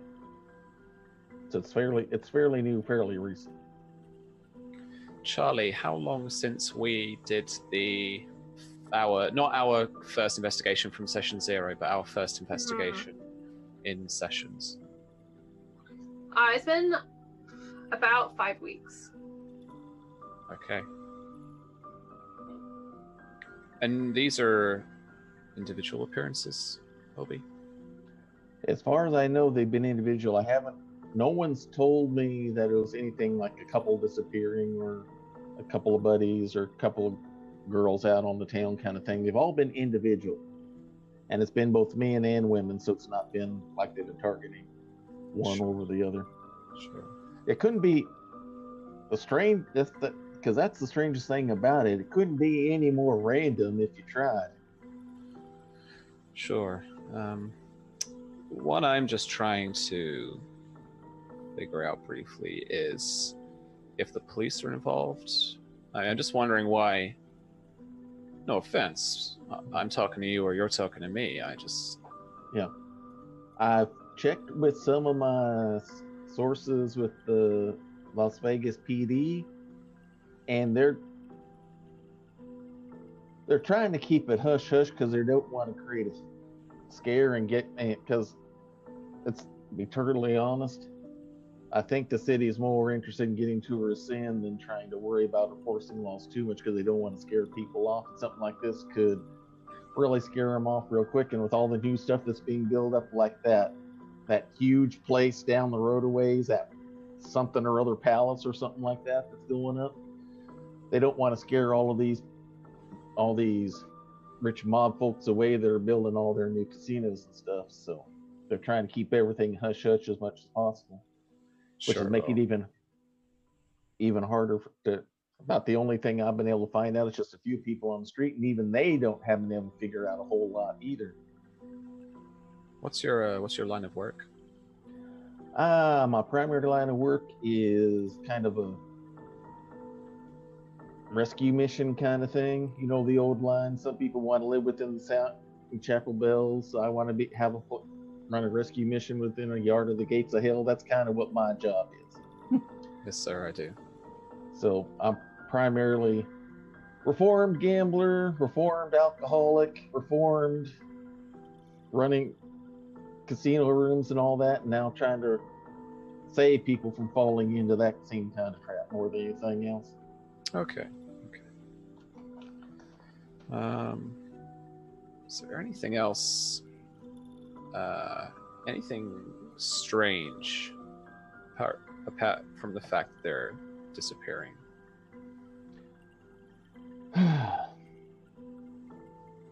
Probably the strangest thing is there's no trace of anything. It's not like people are finding wallets that someone's trying to fence or clothing discarded anywhere or something like that. It's like total complete disappearance. I mean, they're not even, when people have gone back to the places where they've been staying or living, there's no sign of any packing up or anything. Everything looks as normal as it can be. It's like I went poof and they're gone. This is going to be my second question. Yeah. Okay. Yeah, that's been the strangest thing. I mean, a couple of the people that have disappeared are people that I've been actively trying to help out on the streets, and I've been to their place and all that, and there's no sign of struggle. There's no sign of anything. There's no sign that someone was trying to blackmail someone or anything. There's no sign that anything was going on. If it was any more normal, it looked like a TV show. Sure. But you don't feel like your flock essentially is being targeted in any way? Not any more than any other group out there. So I was afraid maybe something like that was going on as well. But no, there's been some tourists from out of town that have disappeared. There's been some of the street folk that I deal with. There's been some regular natives that have disappeared even. It's just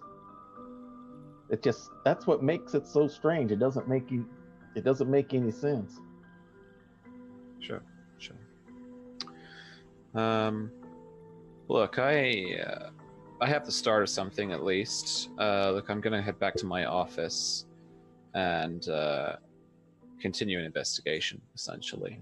If you have any more information, then please do get in touch. And I hand you a card with a number for my office at Nellis Air Force Base. All right, I'll let you know. I got one or two people that are actually going to be in the club here. One of them's finding his way in there. The other one, I got another contact who's actually going to be starting a job there in a couple of days. So maybe I can find out if she sees anything weird or strange as well. Couple of days? Yeah. She just got hired on as a dancer. They told her supposedly that Sinatra's coming in. For a place like that, I don't think it's going to... I don't think it's going to be Frank Sinatra. It'll probably be someone named Lionel Sinatra or something. Sure. I don't think old Blue Eyes is going to be there. Oh, Yeah. speaking of which,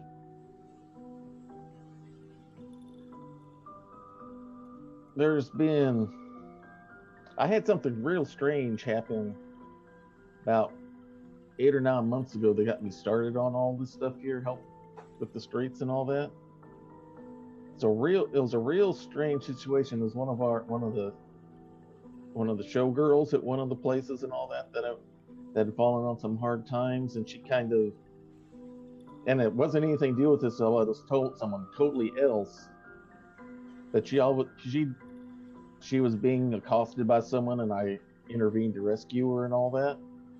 And the biggest trait about her was she had the weirdest, bluest eyes you could ever seen. Almost like someone had taken their brightest blue crayon and colored them in or something like that. They were that bright of a blue. and then she disappeared into thin air. I don't know if it happened it happened a ways back, and it's not dealing with this anymore, but that was kind of a strange thing as well. You'll have to excuse me. I need to kind of make this differentiation in my line of work, particularly. She disappeared like these people, where they're just you didn't see it happen, but there was No, I saw this one happen. You saw her disappear. Yeah. It was like a bright light, and then the last thing I saw was the blue of the eyes going away. This may be a very strange question, Obi. Was there any thunder and lightning around the time? You know what? Come to think of it, there was a thunderstorm going on at the time. I saw a few flashes of lightning around the area. Did a flash of lightning strike this person? You know, I've never been that close to one. But if I was ever that close to a lightning strike, that might be what it looked like. Right.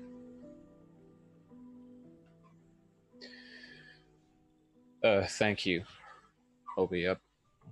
I'm just gonna head back to the office now. Okay. If you need to get a hold of me, just call Mabel out at there at the front desk. She gets all the phone messages. Otherwise, you'll see me out on the streets. Oh, I've met Mabel. Don't worry. Oh, oh yeah, she's, as they say, she's kind of hard to miss. I'll see you out there. Okay. And as you walk by, if you want to freak her out a little bit, tell her 8 down is ukulele. All right, thank you. And I will leave. My final destination, Charlie, is home. All right.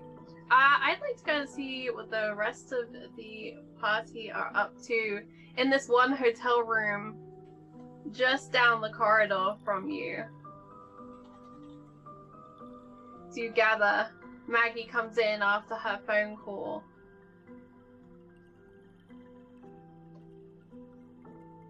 Oh, Miss Davis, any news?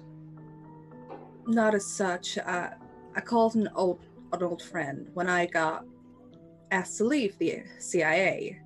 He was the one that got me a job with the FBI. They wouldn't have taken me on otherwise, and I had no idea why I'd been kicked out. I've asked for a pretty big favor, but Steve has always come through before. He knows how to be discreet. But I've asked for some files on Adam, whatever he can get a hold of at the highest security clearance that he can. Files on me, since the most recent disturbing possible revelations. I've asked him to have them delivered to the hotel. He also mentioned Betty. Interpol are aware that we lost you in the line of duty. I have let him know that we have you, but I'm not entirely sure what we have. But I trust Steve. I trust Steve not to throw us in at the deep end in any trouble. And if he were to, I would trust that he had a very good reason for it. But hopefully we can get some more information on what Flint has been up to. And I'm still concerned about what I overheard about what they suspected of me. And you can see as she says that, she's still kind of rubbing her forearm where the scar is, and she hasn't rolled her sleeves up since she left that facility. She's kept the sleeve down, and she keeps kind of almost subconsciously putting her hand over where that scar is. I'm more concerned about Betty. Something wasn't right back there in the truck. Are you feeling okay? Look, I'm terribly sorry, but I don't know any of you. I don't know these names. I don't know why Interpol would be interested in me if I am even this Betty you're speaking of. I don't know anything. I just want to go home. Oh, okay. Your name is Betty Thomas. We are all here good friends of yours, I promise you that. You had an accident. What kind of accident? How did I end up in America? You have been in America for a while, Betty. You were here working with the FBI. You were part of Interpol.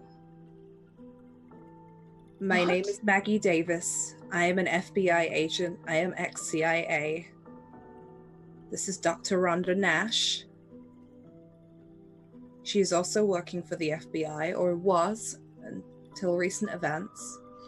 And this is Chris Brubaker, also a good friend of yours and working for the FBI. You had an accident. I know this must be difficult for you. I've had a few patients in the past who have exhibited symptoms like what you're dealing with right now. I can't imagine what this must be like, but you have to trust Miss Davis and Mr. Brubaker and myself when we tell you we have your best interest at heart. And we'll do anything we can to help you rebuild those memories you've lost. Betty, I want you to reach into your pocket. There's a photograph in there that I gave you earlier that I'm sure you don't remember me giving you. She'll very reluctantly just kind of pull it out. This photograph was taken a month and a half ago, probably. Not long after you had your accident. You had an accident, you went missing. We don't know what happened. But this is a photograph that we took that you asked us to keep taking photographs. That's what you do. You're a photographer. Okay.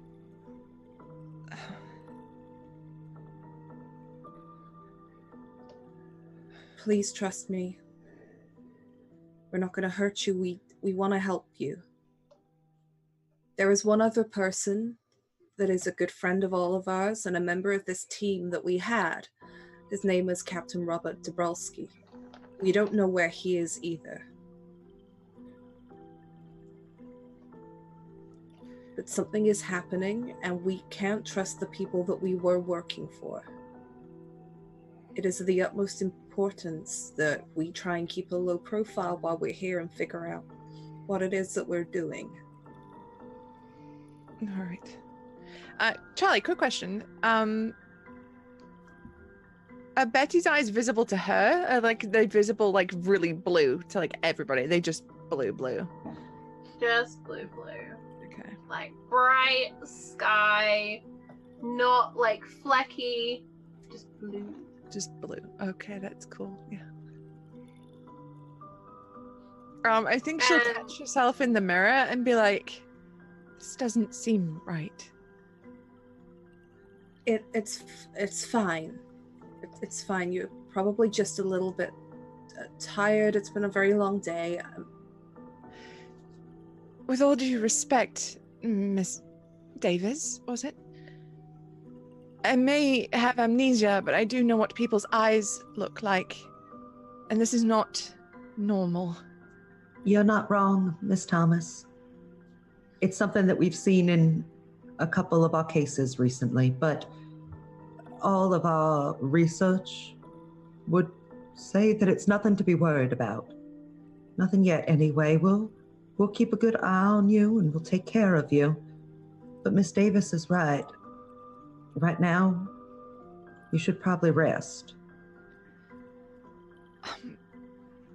And Betty's she's kind of breathing. She's taking a lot in and she's breathing heavily and she's kind of looking around and this room's starting to feel real small to her right now. And I just need some air. Is that all right? If I just go onto the balcony out front? Of course. Betty, you should know, I don't know if you remember, but you are asthmatic. You have trouble with your breathing sometimes. Right. Well, thank you. That's good to know. I'll just be outside for just a moment. And she's just gonna go outside and just lean on the balcony and just breathe. Because Chris has the balcony would be just the sorry, Greg, just really quick clarity. Like balcony would be like actually the fire escape. So it's got stairs, just like the ladders that you push down. That's what you've got. Go ahead, Greg. Chris, who should never be allowed to make decisions independent of the rest of the party, recognizes the color of Betty's eyes, and because the last time he encountered somebody with eyes like that, they talked to him in his head, he is going to try to talk to Betty in his head. Okay. Uh-oh. What do you tell Bessie in your head? How hot is it outside?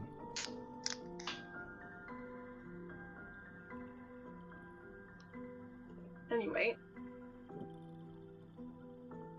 Do you ask anything else?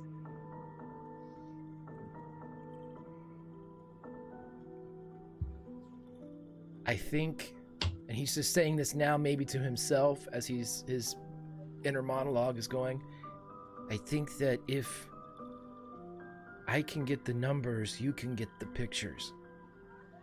And we can tell a story.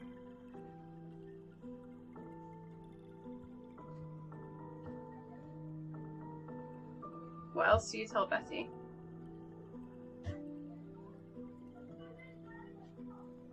I knew you weren't gone.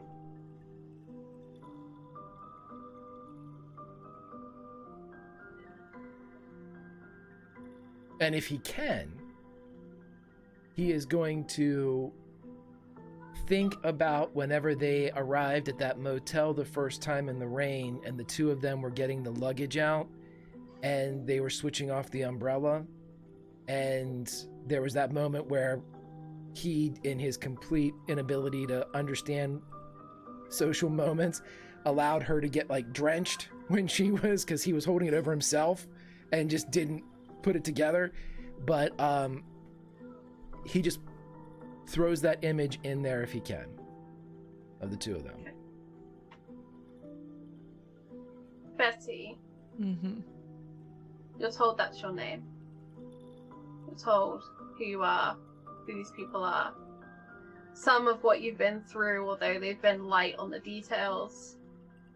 You know, you think you know that they're okay people. They haven't meant you harm so far. And then in the back of your mind, you think about rain. You look up towards the sky. You see the stars. You listen to the night as it filters up from the street. Filters up to you on the fire escape. Chris, make a truth roll for me.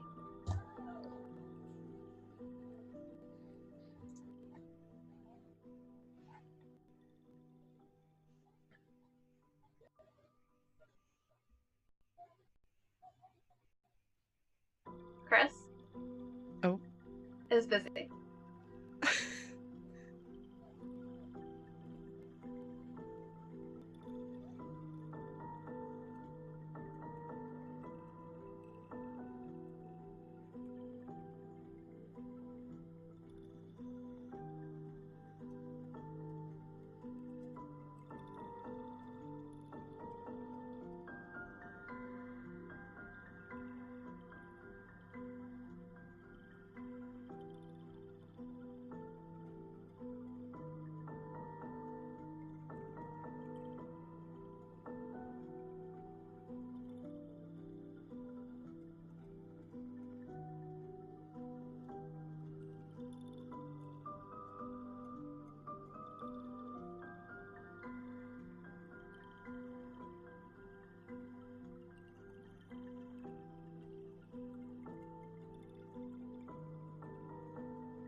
Betty, you stood on the fire escape looking up at the sky, thinking of rain, stare at the stars, think of them all falling down like water.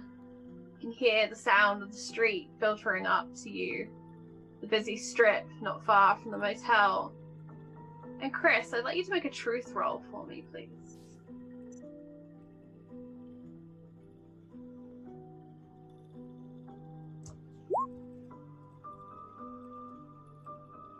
Okay.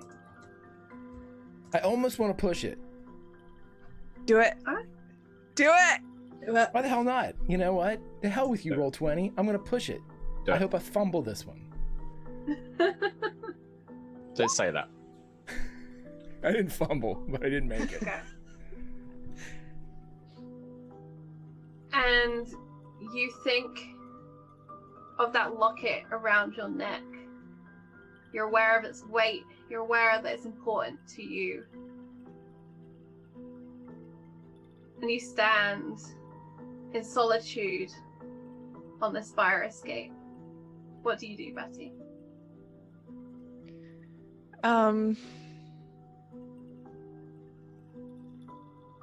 There's a big part of her brain that's just like, go, just go, start walking and just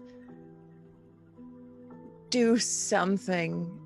But there is, she might not know who she is, but she still has a rational thinking brain and decides that overall probably staying with people that seem to be nice is probably the best course of action for her right now. And they said they know who she is. That might be her best shot of going home.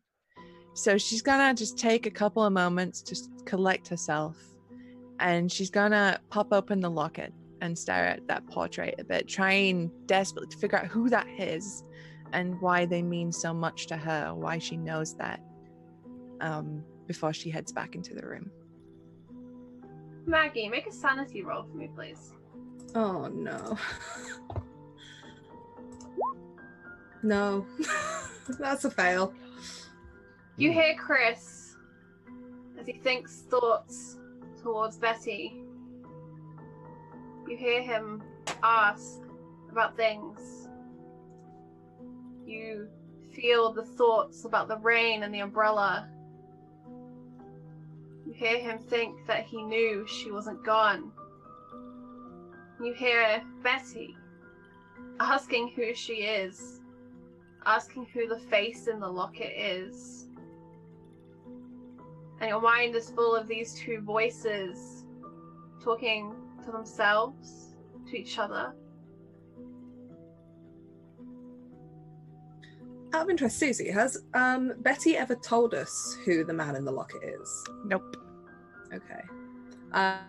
Maggie won't say anything to Betty about what she thinks she's hearing, but her and Chris have had that moment in the hangar where they both had that weird clarity of numbers and stuff coming together, and she'll just look at Chris and say, she knows we wouldn't have given up, and I'm sure she doesn't hold the umbrella incident over you. Chris's eyes would flash up because that's not who he was thinking to. And much like a kid, he would not narrow his eyes, but widen his eyes and think, can you hear me? I can hear him. Maggie just smiles.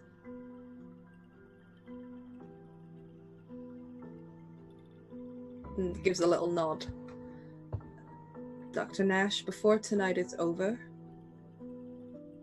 I would very much like for you to give me an examination. Physical, mental. I need to know coming up what is and isn't true that I know about myself before I read those files that will come through. If you wouldn't mind. Of course not, Miss Davis. Thank you. Anything you need.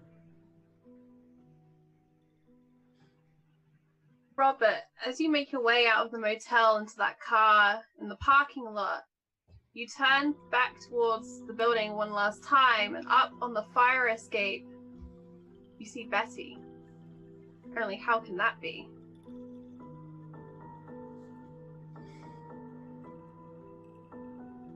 I mean, I don't believe it at first. No. This is going to be someone looks like her. I'm just like, I think I'll head to the car, and then one last time, as my hand touches the handle, we'll look back again. That's definitely Betty. You see her take her locket into her hand and open it and look at it. You see her close it and turn and step back into her room. Can I make a roll to work out if I can figure out what room number that is? Sure. We will do. I'm going to base this on education. That's good, because I have lots of education. The green one, right? Yep. Wait, like we got the little green man. Yeah. And you have 2 advantages. We're at like 15 Also, minutes. And I haven't used V, we any. can hear your typing. Oh, sorry, I thought I was muted. That's okay. I'm gonna use it because Roll20 hates us tonight. Yeah, it's coming for you tonight. Success. I needed that. You look up at the building, and having actually been on this floor, you can remember that one of those windows is by just an empty space. So you can count, that's Obi's room there, 1. And I know what number the room that is, and you figure it out very quickly which room that will be. It's at the opposite end of the corridor from the room that you'd been in with Mr. Dyer. A rush into reception. Is What's the chop still on? She sure is. Doing her crossword. Okay. Whatever her name is.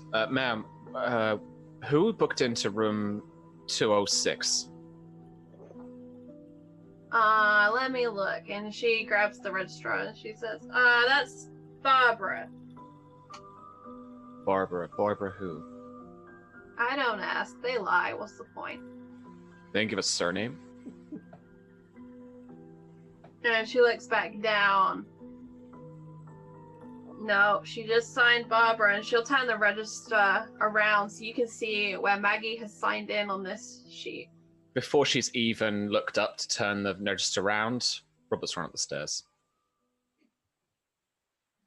She watches your ass disappear up the stairs again. Oh, John. All right, Robert's ass will wiggle all the way up the stairs. As he takes them 2 steps at a time up to the 2nd floor, and will then just take a second at the door of room 206, and then just very trying to appear calm, will just knock. You hear the knock at your door. I think hearing the knock, the first thing that Maggie would do is just fingers on lips. Just the quiet thing. She'll point, since Dr. Nash has got the gun, she'll point to the side of the door that's like flat up against it. Maggie kind of straightens out her top, goes to the door, and I imagine there's probably like a latch chain or something. Or on the latch, open the door and look out and say, "Can I help you?" Robert? Maggie? Is anyone with you? No. I'll undo the latch, I'll put my hand down to Dr. Nash, open the door, literally grab you by the front of your shirt, pull you in and shut it behind you. Yeah. Like the momentum will carry me, I'll walk straight into the room, almost ignoring anybody else, and looking out towards the balcony and see Betty. And Betty is coming back in, and it's straight on to you. Miss Thomas, this is Robert Dabrowski, the gentleman I was telling you about, who's also a good friend of yours. Betty? I'll explain later. What? Just take it slow with her, Robert. Her accident has left her with a little bit of memory loss.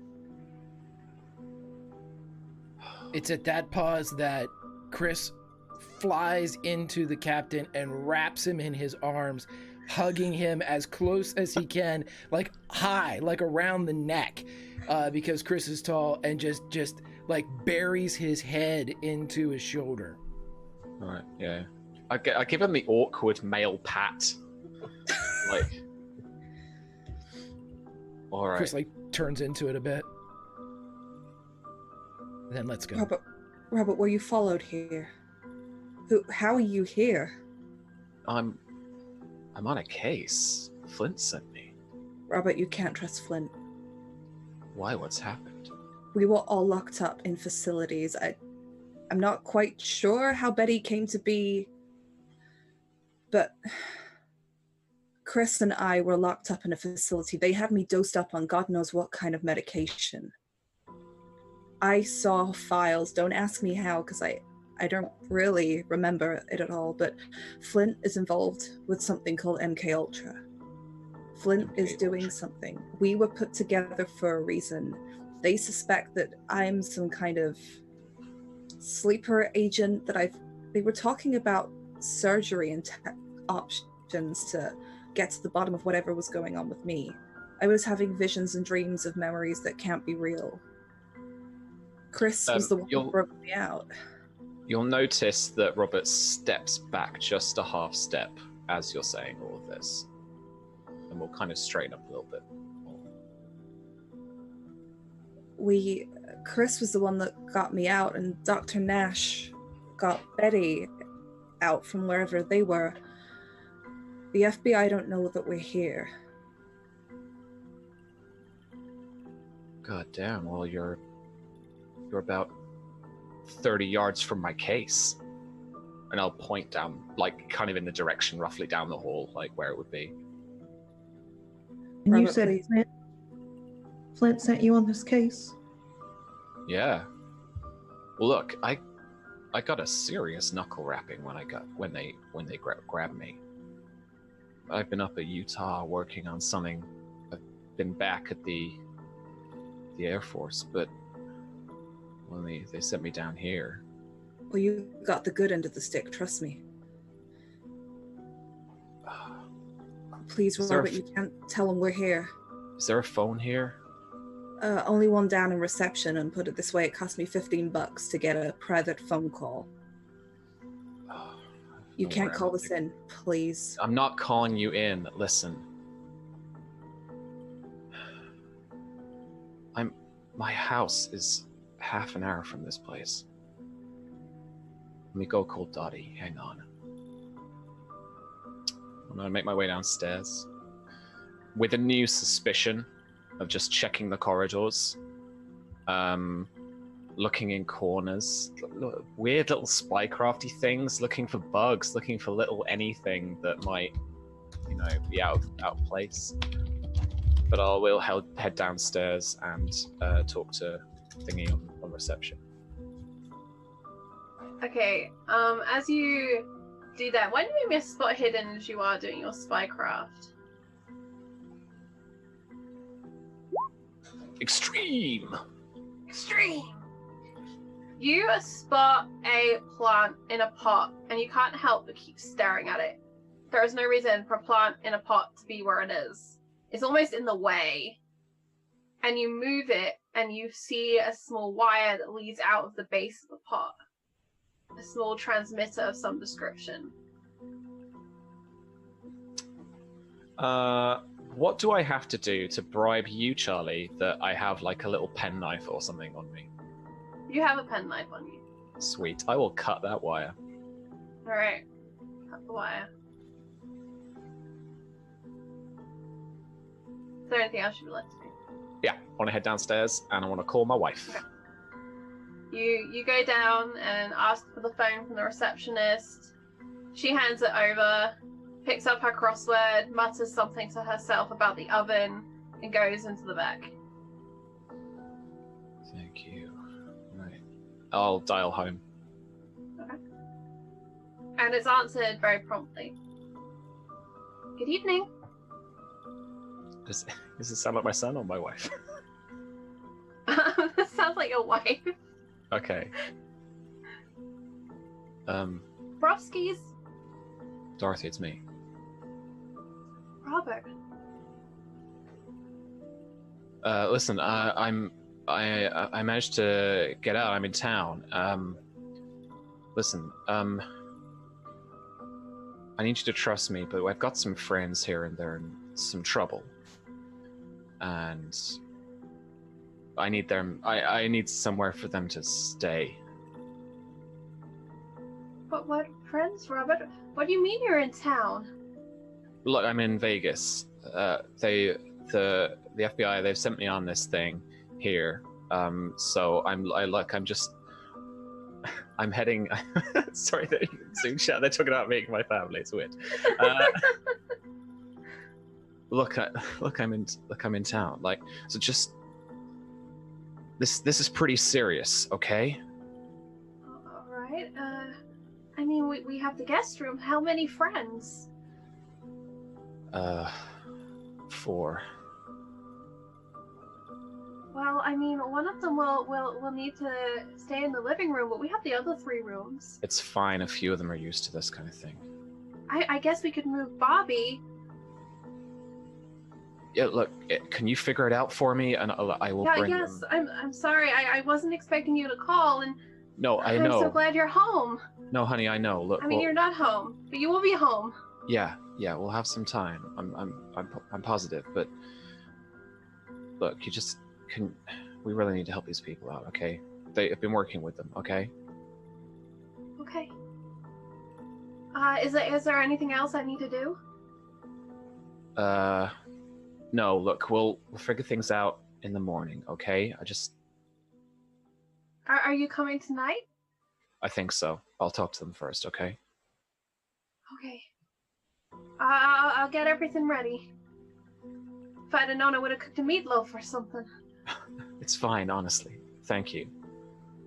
I love you, honey. Take care. I love you too. Bye. And you can hear her waiting for you to hang up. Yeah, I will. This is kind of urgent, and I've got a bit of a kind of business tone on, so I'll put the phone down and then off upstairs again, meeting up with the guys. When the door closes, I'll speak in fairly hushed tones still. Is there like a radio in here or something? Or a shower? You know what? There is a radio in here. That is very curious that you would bring up such a thing, but there is a radio in here. Okay, I'll turn the radio on, turn it up as, not as loud as it can go, but pretty loud. As he's turning this up, Greg, what do we hear playing from the radio? Sorry. You've shocked the me. radio crackles, and Did I work in something? you Wow. find the system, and you turn it up. Yeah. It's all scratchy. I'm trying to find a radio station. I've been out of town too long. Lord, speak to us in Psalm chapter 66, verse 17. I cried unto him with my mouth, and he was extolled with my tongue. You find a man who will cry out to the Lord, and he will answer you. And the preachings of the godly hour come out of the radio. It's almost as if this radio station and this show is haunting you. It seems to be everywhere that you go. But you turn it up loud enough, and the preaching drowns out your quiet conversation. What do you discuss? Listen, let's get you out of here, okay? And you can all stay at mine. I've called ahead. Dorothy's making preparations. We'll have beds and such, but in a kind of crazy way, I don't think they'll suspect that you're staying with me. They think I'm in a motel in town. They didn't really... I don't think they put 2 and 2 together, to be honest with you. So, what do you say?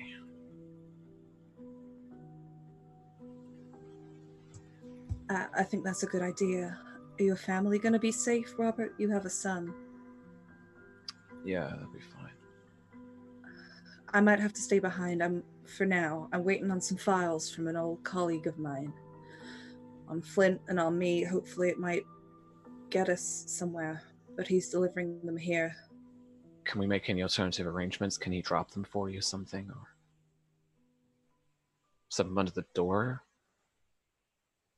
Maybe, but then somebody's got to have a room here. And it might not be good if we all move together either.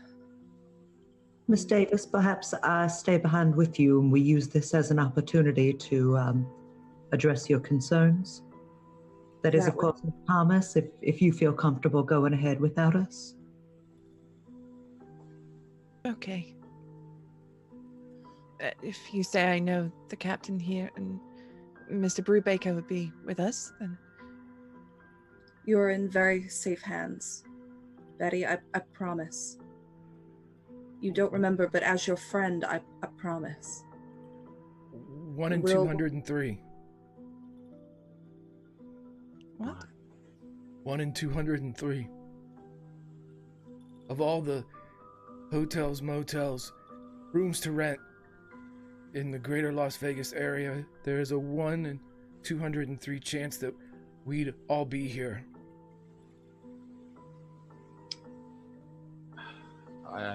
Maybe it's not a chance, Chris. No. They got us a room here. They know where we are. They know where you'd be. Because they told got you a room here? Journalists. The journalist couple that we met back. Barbara. Right. Robert, you said that we were 50 feet from your case. What are you investigating? Yeah, he's down in 213. It's a disappearance. Several people have disappeared. He glances at Betty for a second, and then kind of thinks, and then talks back more to the group and says, "It sounds very much like what we've kind of been experiencing and what's been going on." Robert, have you noticed Betty's eyes? And he looks back, and then that's all he can look at.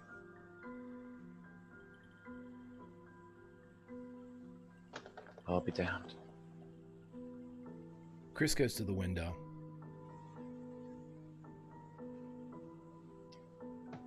He turns away from Betty, turns his back on her, and speaks directly to Maggie and Doctor. This is exactly what's been reported.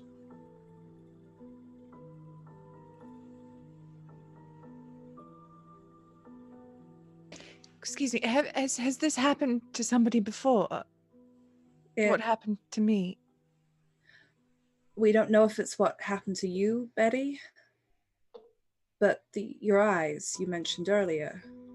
We saw another woman in a case that all of us, including you, were investigating. She had the same condition. And what happened to her? She's dead. She's dead when we found her. Dead. That's what we were investigating. But we have no reason to believe it had anything to do with her eyes, Chris. We think it was just merely a coincidence. That perhaps that she was just doubly unlucky. Captain, you said that's what was reported. In the case you're working now? Yep. What else?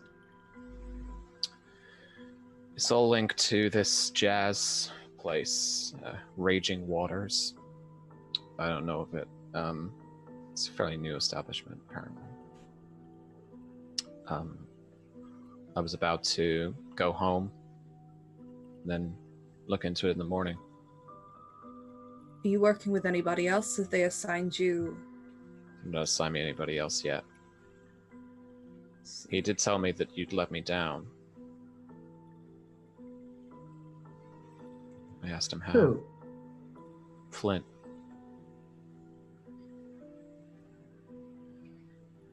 I'm growing more and more impatient with this man.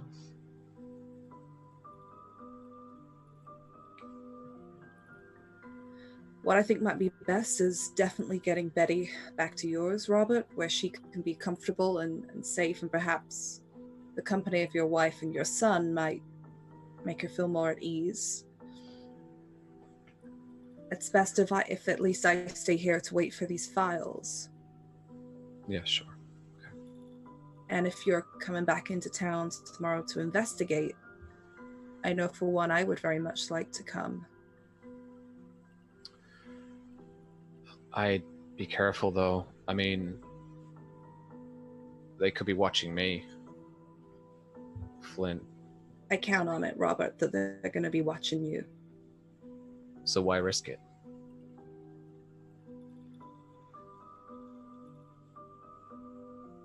What's the point in one of us investigating when we could have more than one of us investigating?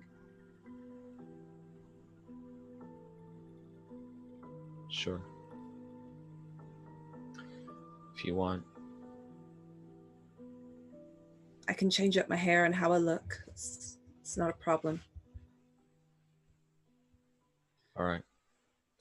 Meet me on the corner of, and I'll give you some like real, I don't know it, but like I'll give you some kind of directions to just be round the corner, and it's kind of out of sight.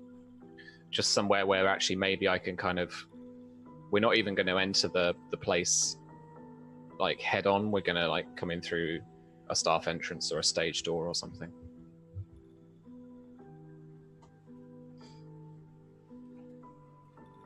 Well, come on then.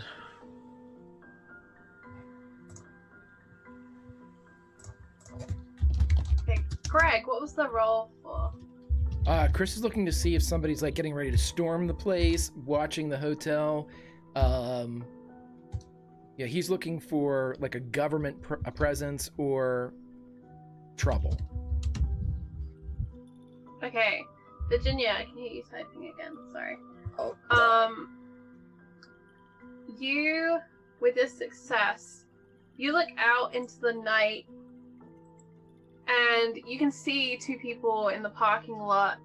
They appear to be talking, doing some kind of deal. It's very hard to make out more than the fact there are two figures down there. You see the flash of a match and a cigarette lit and shared between the two. Moving around to try and peer elsewhere, you have a difficult time seeing anything because of the angle at which this building is at. It faces backwards beyond the strip, and there are no other cars in the parking lot, save for one, which is possible it's Captain Dabrowski's, you don't know. It's a dark car. Looking at those plates, you can see that those are government plates. You can see the small badge that would denote that. Well, Chris would ask then, Captain, is that your car? Is it? Yeah, it's my car. It's both helpful and disappointing in a weird way. Okay. He'll just look at the two that seem to be having the conversation in the parking lot, convinced that they're about ready to get like taken back into custody, which Chris cannot abide. Okay, so what is your plan? I do apologize for running out in the middle of the conversation. So Betty and Chris heading with me home, while Rhonda and Maggie stay here to help Maggie out, I think, and to wait for that information that she's going to get from Mr. CIA friend. Okay, and before you leave, are you gonna leave any information with your contact, Mr. Dyer? No, my plan anyway was going to investigate and then come back. Or he's also got my number at Nellis if he needs to ring ahead. Correct. Okay, is there anything anyone would like to do before Chris, Robert, and Betty leave? I mean, like I just messaged you in the chat, once they kind of go, not long after that, Maggie will go out to one of the kind of 24-hour shops, buy some hair dye, some slightly fancier Vegas clothes that fit in, and something for Dr. Nash, if she wanted it, for changing up the way that she dresses, so that they both fit in a bit more as they're wandering around or leaving the hotel room. Okay. Dr. Nash, do you go with Maggie on this shopping trip? If Maggie feels comfortable going out on her own, Dr. Nash will stay behind and prepare the motel room for the examination. Maybe grabbing some cleaning supplies from Mabel downstairs, and just making sure things are as sterile as possible. Okay. That's absolutely fine. As Chris, Robert, and Betty leave, you cross paths with OB, who is on his way back out to perform the rounds, intending, obviously, to be in and out, as he said to Mabel. And again, OB, you see the girl with bright blue eyes, now with the captain and a tall man. You recognize the tall man from the truck. I don't make any sudden moves towards not knowing what the captain is up to, per se. But I'm gonna get a good look at Betty to try to see if I see any facial similarities to Gwendolyn, or if there's anything else familiar about how she looks other than the eyes. Okay, so make me another one of those spot hidden rolls.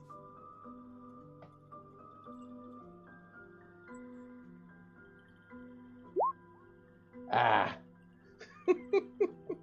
You just have no idea. It's the blue eyes are just so mesmerizing. It almost distorts and blurs the other features of the face. And for a moment, you believe you see Gwendolyn.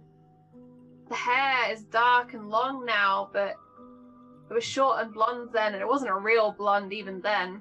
Yeah, it was bottle hard blonde. bleached and fried. Mm-hmm. The blue eyes. How many people truly have those angel eyes? And Only she's with one the that I know of. captain.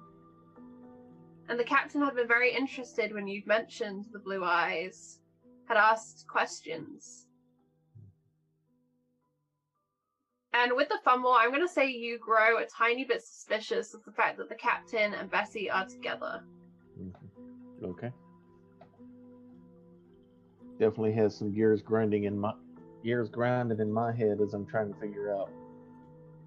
Maybe he knows a little bit more about the situation before I even told him about it. But I'm gonna kind of stay back and look over at Mabel, say, 7 down is ukulele. How the flamin'... Alright, but what is 22 across? 22 across, accordion. And you see her cross out what she had in there and write accordion over the top. The Lord works in mysterious ways, Mabel. Amen, I guess. And it's just slowly, I wait for them to leave, and I'm gonna try to stay back a little bit to try to Hey, trail to see where they're OB, going. I got something to give you. Oh, really? Yeah, in between all the phone calls that were happening, Jesse came in for you. Oh, really? Did he leave a message or just want me to meet him? Well, he's blind drunk, but he said something kind of funny. He said, the wheel lies. The wheel lies. And then I had to pay him $20 to get him to tell me anything else. Lost all my phone money. And she looks like truly put out. All her phone money is gone. Well, I'll reach out and shake her hand and thank you very much. And as I do, she feels a rolled up bill in my hand as I do another Pentecostal handshake with her. Mm-hmm. Matching the amount of money that she got taken out from him. And then, okay, is he at did he say he'd be at the usual place? No, he didn't say anything like that. He said the people are the wheel. That was the second thing he said after I paid him the money to get him to tell me the rest. The people are the wheel. Wheel That's all- lies and the people are the wheel. Interesting. The first part can kind of make sense, Yeah, I think he lost all his money on the roulette tables again. but the second part That doesn't make any sense. I thought it was some kind of communist thing, to be honest. Well, you know my rule about that. I don't believe there's a commie behind every nook and cranny, just a demon behind every other bush every once in a while. What's the difference? What's the difference? At least Red Devil's coming for your soul. At least the commies you can kill. That's fair. The rest only through prayer and fasting, and not many people are doing that here in this town. I can guarantee you that. Mm-hmm. And I head out the door, look to see if I've lost them by now, which I'm guessing that I probably have. Yep. Okay, then I'll go out and go to the usual spots to look for Jesse. Alright, and you go to the usual spot to look for Jesse. What is your usual spot?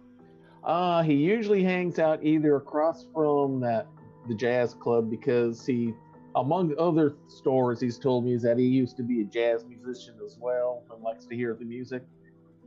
Otherwise, there's a certain liquor store that he has some sort of tab with, down about 3 blocks left and two streets to the right. And the other place he hangs out is one of the rescue missions, where he has a place where they allow him to sleep. So I'll probably go, knowing Jesse, I'm going to hit the liquor store area first, and then I'll hit the rescue mission if he's not there. All right. And your instincts are proven right as you reach the liquor store and you see Jesse hanging out outside. But before you can approach, and I'm hoping you haven't lost connection, but we will find out shortly. Let's get back to Robert, Chris, and Bessie, who are piling into Robert's car and preparing to drive out to Boulder City. Preparing to, or just driving? Because I would like to drive. You just go? Alright. Yes. Get in, and you leave behind the 2 figures in the dark behind the motel. And you hit the strip. You have to push your way through traffic. But eventually you are free of the Las Vegas Strip area and push out into the night and to Boulder City. Describe for me your house as you pull up into the driveway. It is towards the end of what we would call in here in Europe a cul-de-sac. I don't know what the hell you call it in America. Oh, cool. Okay, that translates. And it essentially is a bungalow, or so just one floor. If you don't know what bungalow is, just one floor. Typical, what you might expect, a little suburban American house to kind of be like. Big garage on the side, reception room that goes out into an open kitchen diner thing. And then there are just 2 bedrooms, I think, and 1 bathroom in between them. Simple, white cladded outside walls, with a very well kept lawn. And then there's no real kind of back garden, because that is essentially the way the kind of flora and fauna and kind of lay of the land is here. It's quite aridy, deserty, so it's basically just rock kind of extending out from the back, and then that just extends out into the Nevada kind of desert. And you see the lights are on in the home, although the curtains are all drawn, or blinds or shutters. I'm not sure which you have, Captain Robert. And the night air is full of the sound of crickets, quiet. The engine, as it cuts, leaves a strange silence behind it. What you will do? I'll take everyone up to the front door as usual, and just knock on the door in a familiar way as possible. You knock on the door and wait a few moments, and it's opened. You look at the space about 5 foot or so off the ground, but there's no person to be seen there. Dropping your eyes down to a little lower, you see a boy looking up at you. In his hand, a plastic gun. On his hat, a cowboy hat. And he points the gun. Bang! You're dead, Daddy! You're dead! He yells. Bobby, this is not a time to be joking around. Come on, let me in. I ain't joking, I shot you! Okay. And then Who are these people, Daddy? These are my friends. Golly gee whiz, you're sure tall. As he looks up at Chris. Don't Chris, shoot. Chris, this is Bobby. This is Chris. Hi, Bobby. I won't shoot. You can shake my hand. And he holds out his hand to you. And It's sure nice to meet you, sir. Nice to meet you, Bobby. Bobby, this is Betty. She's not feeling very well at the moment, so we're gonna take care of her. I have box tissues in my room. And he runs off to go and get the box of tissues from his room for Betty. You He's see in the asleep, middle though. of the hallway is a wooden kind of like horse head on a stick type deal that he's just left in the middle of the floor.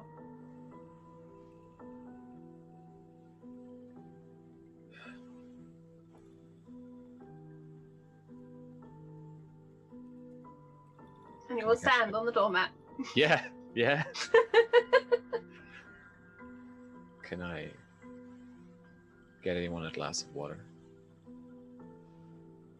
Yes, please. Sure. Look, come on through. I'll head into the kitchen diner. There's like one of those little islands in the middle. Classic 50s, all mod con kitchens. And I'll get you 3 glasses of water. And we'll stand around the island awkwardly, drinking glasses of water. And you hear upstairs a woman's voice chastising Bobby for running around and yelling. And then the sound of shoes on the staircase as down the stairs comes Dottie and into the kitchen. I didn't hear you knock. Oh. And she looks generally taken aback at the sight of her husband there in uniform with these 2 strangers in the middle of her kitchen. Dorothy, this is Chris and Betty. It's real nice. I've never met anyone who you work with, Robert. You should bring them home more often. Well, we do go around the country, dear. That's right. I thought you said that we would have other guests. I thought so too, but they've got some things to tie up back in town, so they're just figuring that stuff out. Okay. That's all right. More cake for all of us. And she goes around and she lifts up a cake dome, and there's this freshly baked cake. The icing is very slightly melted, where she's obviously made it in a hurry and not left it long enough to cool. So the icing on top is slightly melted. Can I get you a slice? No, thank you. Yes, please. Oh, good. And she cuts a healthy portion for you, Chris. Robert, it's your favorite, lemon drizzle. Yeah, sure is. She gets no slice. Not for you. Bobby comes zooming into the room at this moment, and he skids risky business style across the floor and turns around with his guns. And you see under his arm he has the box of tissues.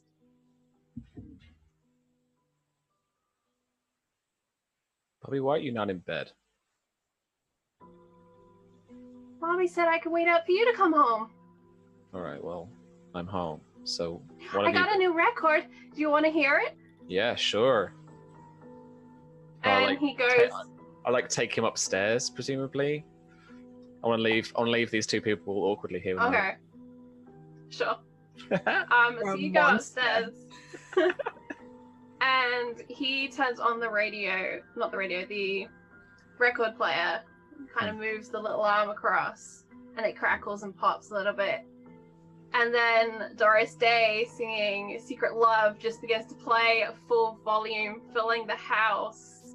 And we'll cut back to Vegas, to OB, as Secret Love's a song about in Boulder City. So you see Jesse nursing a fresh bottle outside in your waiting spot. But before you can reach him, two men pull up in a car and grab him and load him into the back of the vehicle. The door slams shut and he screams for help, but the sound is lost in the traffic and noise of Vegas. And that is why we will leave today's session.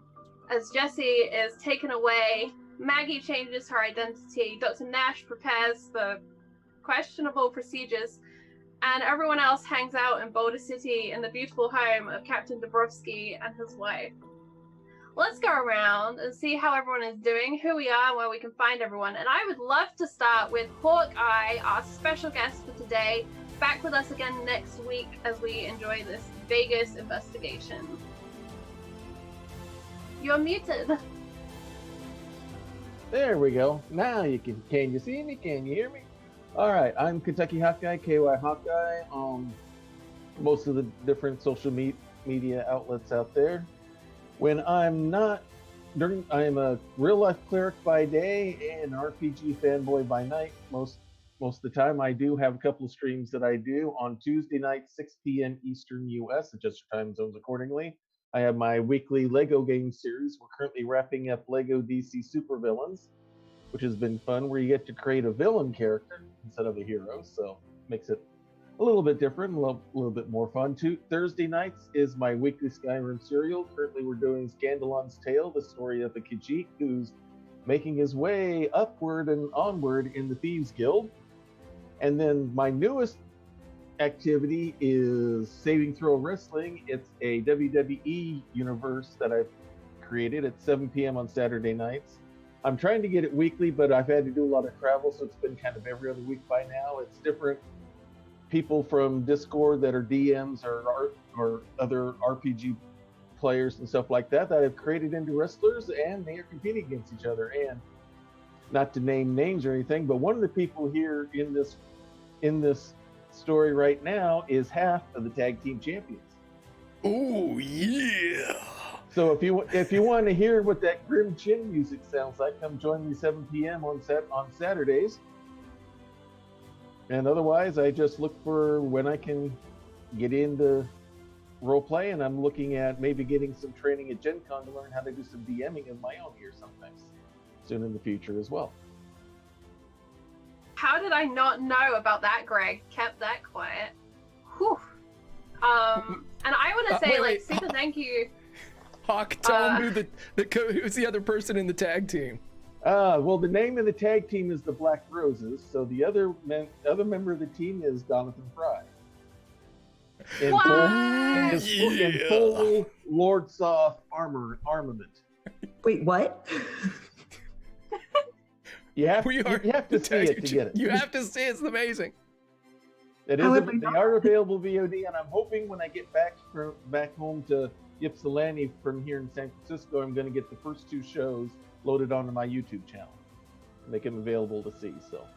So I got people from Tales from the Grim. I've got people from Castle Mac. I got people from Straticus Academy. I've got people from the Vice like Tallsball and such, and a few independent people like myself and some others in there as well. So I've had a real good time creating it. Everyone's been a real good sport with trying to do the imaginations for how they want to look and everything. So, and I want to say super thank you for what you wrote to come up with today with Obi Dyer, who the Blue Eye story. That was all Wonderful Hawk's idea, and it's been super fun to see that come out. And I'm very excited to see where we go from here. As am I. Yeah. So we'll see you next week. Same time, same place. But before we cut off and we do dramatic same time, same place to be continued, Susie, Bessie, hello. how you doing? I think can sum it up. Actually, it was a lot for poor Betty. She's been through the ringer, and apparently a theme is developing for my characters where they get abducted and then end up in really ratty, horrible clothes for ages afterwards. So it's a thing. Look, this one is not my fault. All right. Yeah, Feel attacked. maybe. But this was absolutely so much fun as always. I have missed this crew. I love playing with them. Our wonderful guest has been fantastic this week.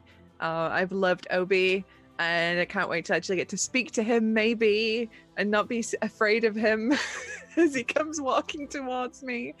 But I am Susie, otherwise known as Susanna Grace. You can find me all over the internet at Susanna Grace. I'm a variety streamer who does video games, tabletop RPGs, and art streams. Yes, you are. Edelyn, how are you today? I am great. This was loads of fun. I think Dr. Nash was really coming in on a high of having flown an airplane and just really riding that momentum. There's I don't know. Dr. Nash has a lot of confidence. It's the gun. It's the gun on her hip. So really great episode. Thank you all so much. Thank you to everyone in chat for sticking around. Hawkeye, it was a pleasure playing with you. I love knowing that we spent some time in Florence, Kentucky around the same time too. We discovered in our chat. So small world. Really looking forward to playing with y'all again next week. In the meantime, you can find me on Twitter at Edelyn Parker. Thank you. Awesome. Thank you so much for being here. And last week before last, I think this is possibly one of my favorite sessions we've ever done, and it was a lot of fun. And it was really nice to see the whole team finally together and sharing things. Sam. Hello. Hello. Hello. How are you, sir? I'm good. I'm a little tired. My Kickstarter is still catching up with me a little bit, but I'm good. Like I said, we played a bit today, and then it was like a warm, fuzzy blanket as I put this shirt back on. We got ready for this stream. It was Sam a joy. messaged me and was like, "Is Robert looking beaten up or is he clean shaven? I'm just getting out of the shower, so now's the time to tell me." Literally that, right? So we did Spy Game, so I basically got a beard. And then had to Sunday night, get in the shower, shave, slick back the hair. I'm in. So yeah, it was awesome to be back in Robert's shoes. And I love the fact that we just got to meet his family and went to his house. That was it for me. I'm done. Done. I'm happy. good. Cross it off the list. Game over. I can't be mean dad. He's going to dance and it's going to be great. And I can't be mean dad about it. I can't. We have this thing. We shall see. We have this thing about his son where he's like, "No, you're going to go to boxing. You're going to do manly things." And he's like, "No, Dad, I just want to dance." And I can't be mean about that. Decided. That's all right. You don't have to be mean. You have control and agency. Good. Cool. Good. Speaking of agencies. Yeah, speaking of agencies, Virginia, co-worker at Modiphius. Hi, yeah. I work with Sam making games at Modiphius. But otherwise, you can find me on Twitter at Tabletop Board. Here on Sundays at 8 p.m. UK time, 3 p.m. EST. I remembered it again, Charlie. I'm getting there. Good. Wow. Sundays, 4 p.m. UK time, and I can't remember what that is now. It is, there you go, 11 EST. When Sam was running the Spy Game over on his Twitch channel, that's where I am too. Next week should be fun. Me and Herm are being not disaster spies for once and actually getting stuff done on Sam running the Spy Game, which I also get to work on and do some writing for, which is cool. I'm so glad to get back to Maggie. I've had a tinfoil hat on about everything concerning her and Flint and why the team are together. Yeah, exactly like that, Charlie. It's been going around in my brain. I'm also looking forward to meeting, Maggie and Obi meeting, hopefully at some point, because Maggie's new persona is going to be basically Vegas in a bottle. She's going back to her old CIA kind of fitting in routines, which is dyeing the hair black, loosening the curls, looking like she is a woman enjoying Vegas. So I think it'll be really interesting. Can we look at some new cosplay for next week with this in mind? Yes. I want Vegas makeovers for the entire cast for next week. Yes. This is my Vegas We'll makeover. see. Oh, Charlie, you don't know the power you've just given me. But what Sam was possibly hinting at was, please do go and check out that Spy Game Kickstarter. A lot of us here are involved in it in some way. Susie did art, Virginia and I are doing writing and playtesting, and Sam is, of course, the evil mastermind behind it all, along with James at Follow Black Cats Gaming. So go and check that out. Speaking of evil masterminds behind it all, Greg, how you doing? Oh, I'm doing great. Love playing this game. It's super fun. Whenever you say, hey, I'd like to try to talk to somebody using only my mind, and the keeper's like, okay, but then the keeper one-ups you by giving you the wrong connection, that's great. That's Cthulhu. It's fun playing with Charlie when telepathy goes awry. Grimjack21502 on the Twitter, part of the Tales from the Grim team on the Twitch.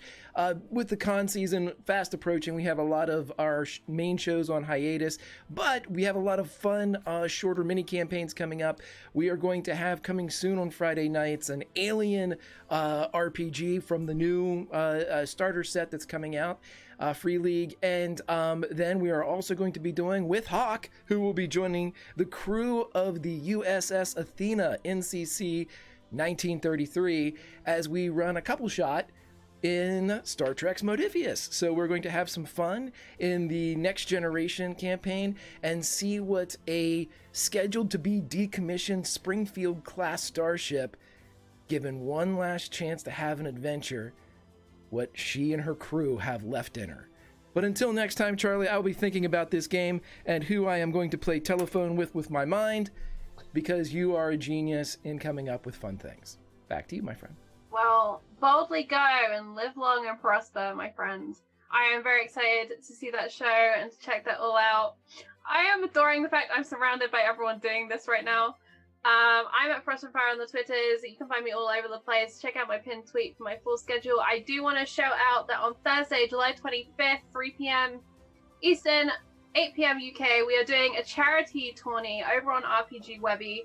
There's a lot of familiar faces hanging out there. It's going to be a lot of fun. Come and support your favorite knight and support Mermaids, which is a UK charity for transgendered and gender diverse children and support.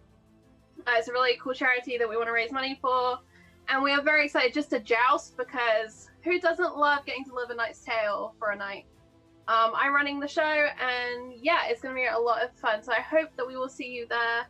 And thank you so much for joining us on this fine Sunday. Keep an eye out for all of the things that Greg and the channel here, Tales from the Grim, are running, because it's all great, and you don't want to miss out. And I think that's all I'm going to say, except I want to shout out Salty Sweet Gaming. I think that's the channel name, or it just might be Salty Sweet. It's Lauren's birthday today, one half of Salty Sweet, and they're doing a whole heap of stuff to celebrate that. I think I'm going to be joining for some Left 4 Dead in a little bit. And shout out to Kiana as well, who is the other half of Salty Sweet, who is awesome and has amazing resources, including the safety tool set. So go and check out all they are doing. I think we might head there afterwards. I'm not sure what Greg's planning, but that's where I'm going. So take care, friends. Greg. Absolutely. And are they live yet? I don't think they're quite live yet. I think very soon. Very soon? Yes, they are live. They are live. Then let's do a little raid cry and get over there, and we'll raid them. And the raid will be, of course, it couldn't be anybody else but Bobby Jr. So dance your way over to Salty Sweet Games, my friends, and say hi to the wonderful, wonderful friends. But make sure you say happy birthday, Lauren. But it's Bobby Jr. is the raid cry. We'll see you guys later.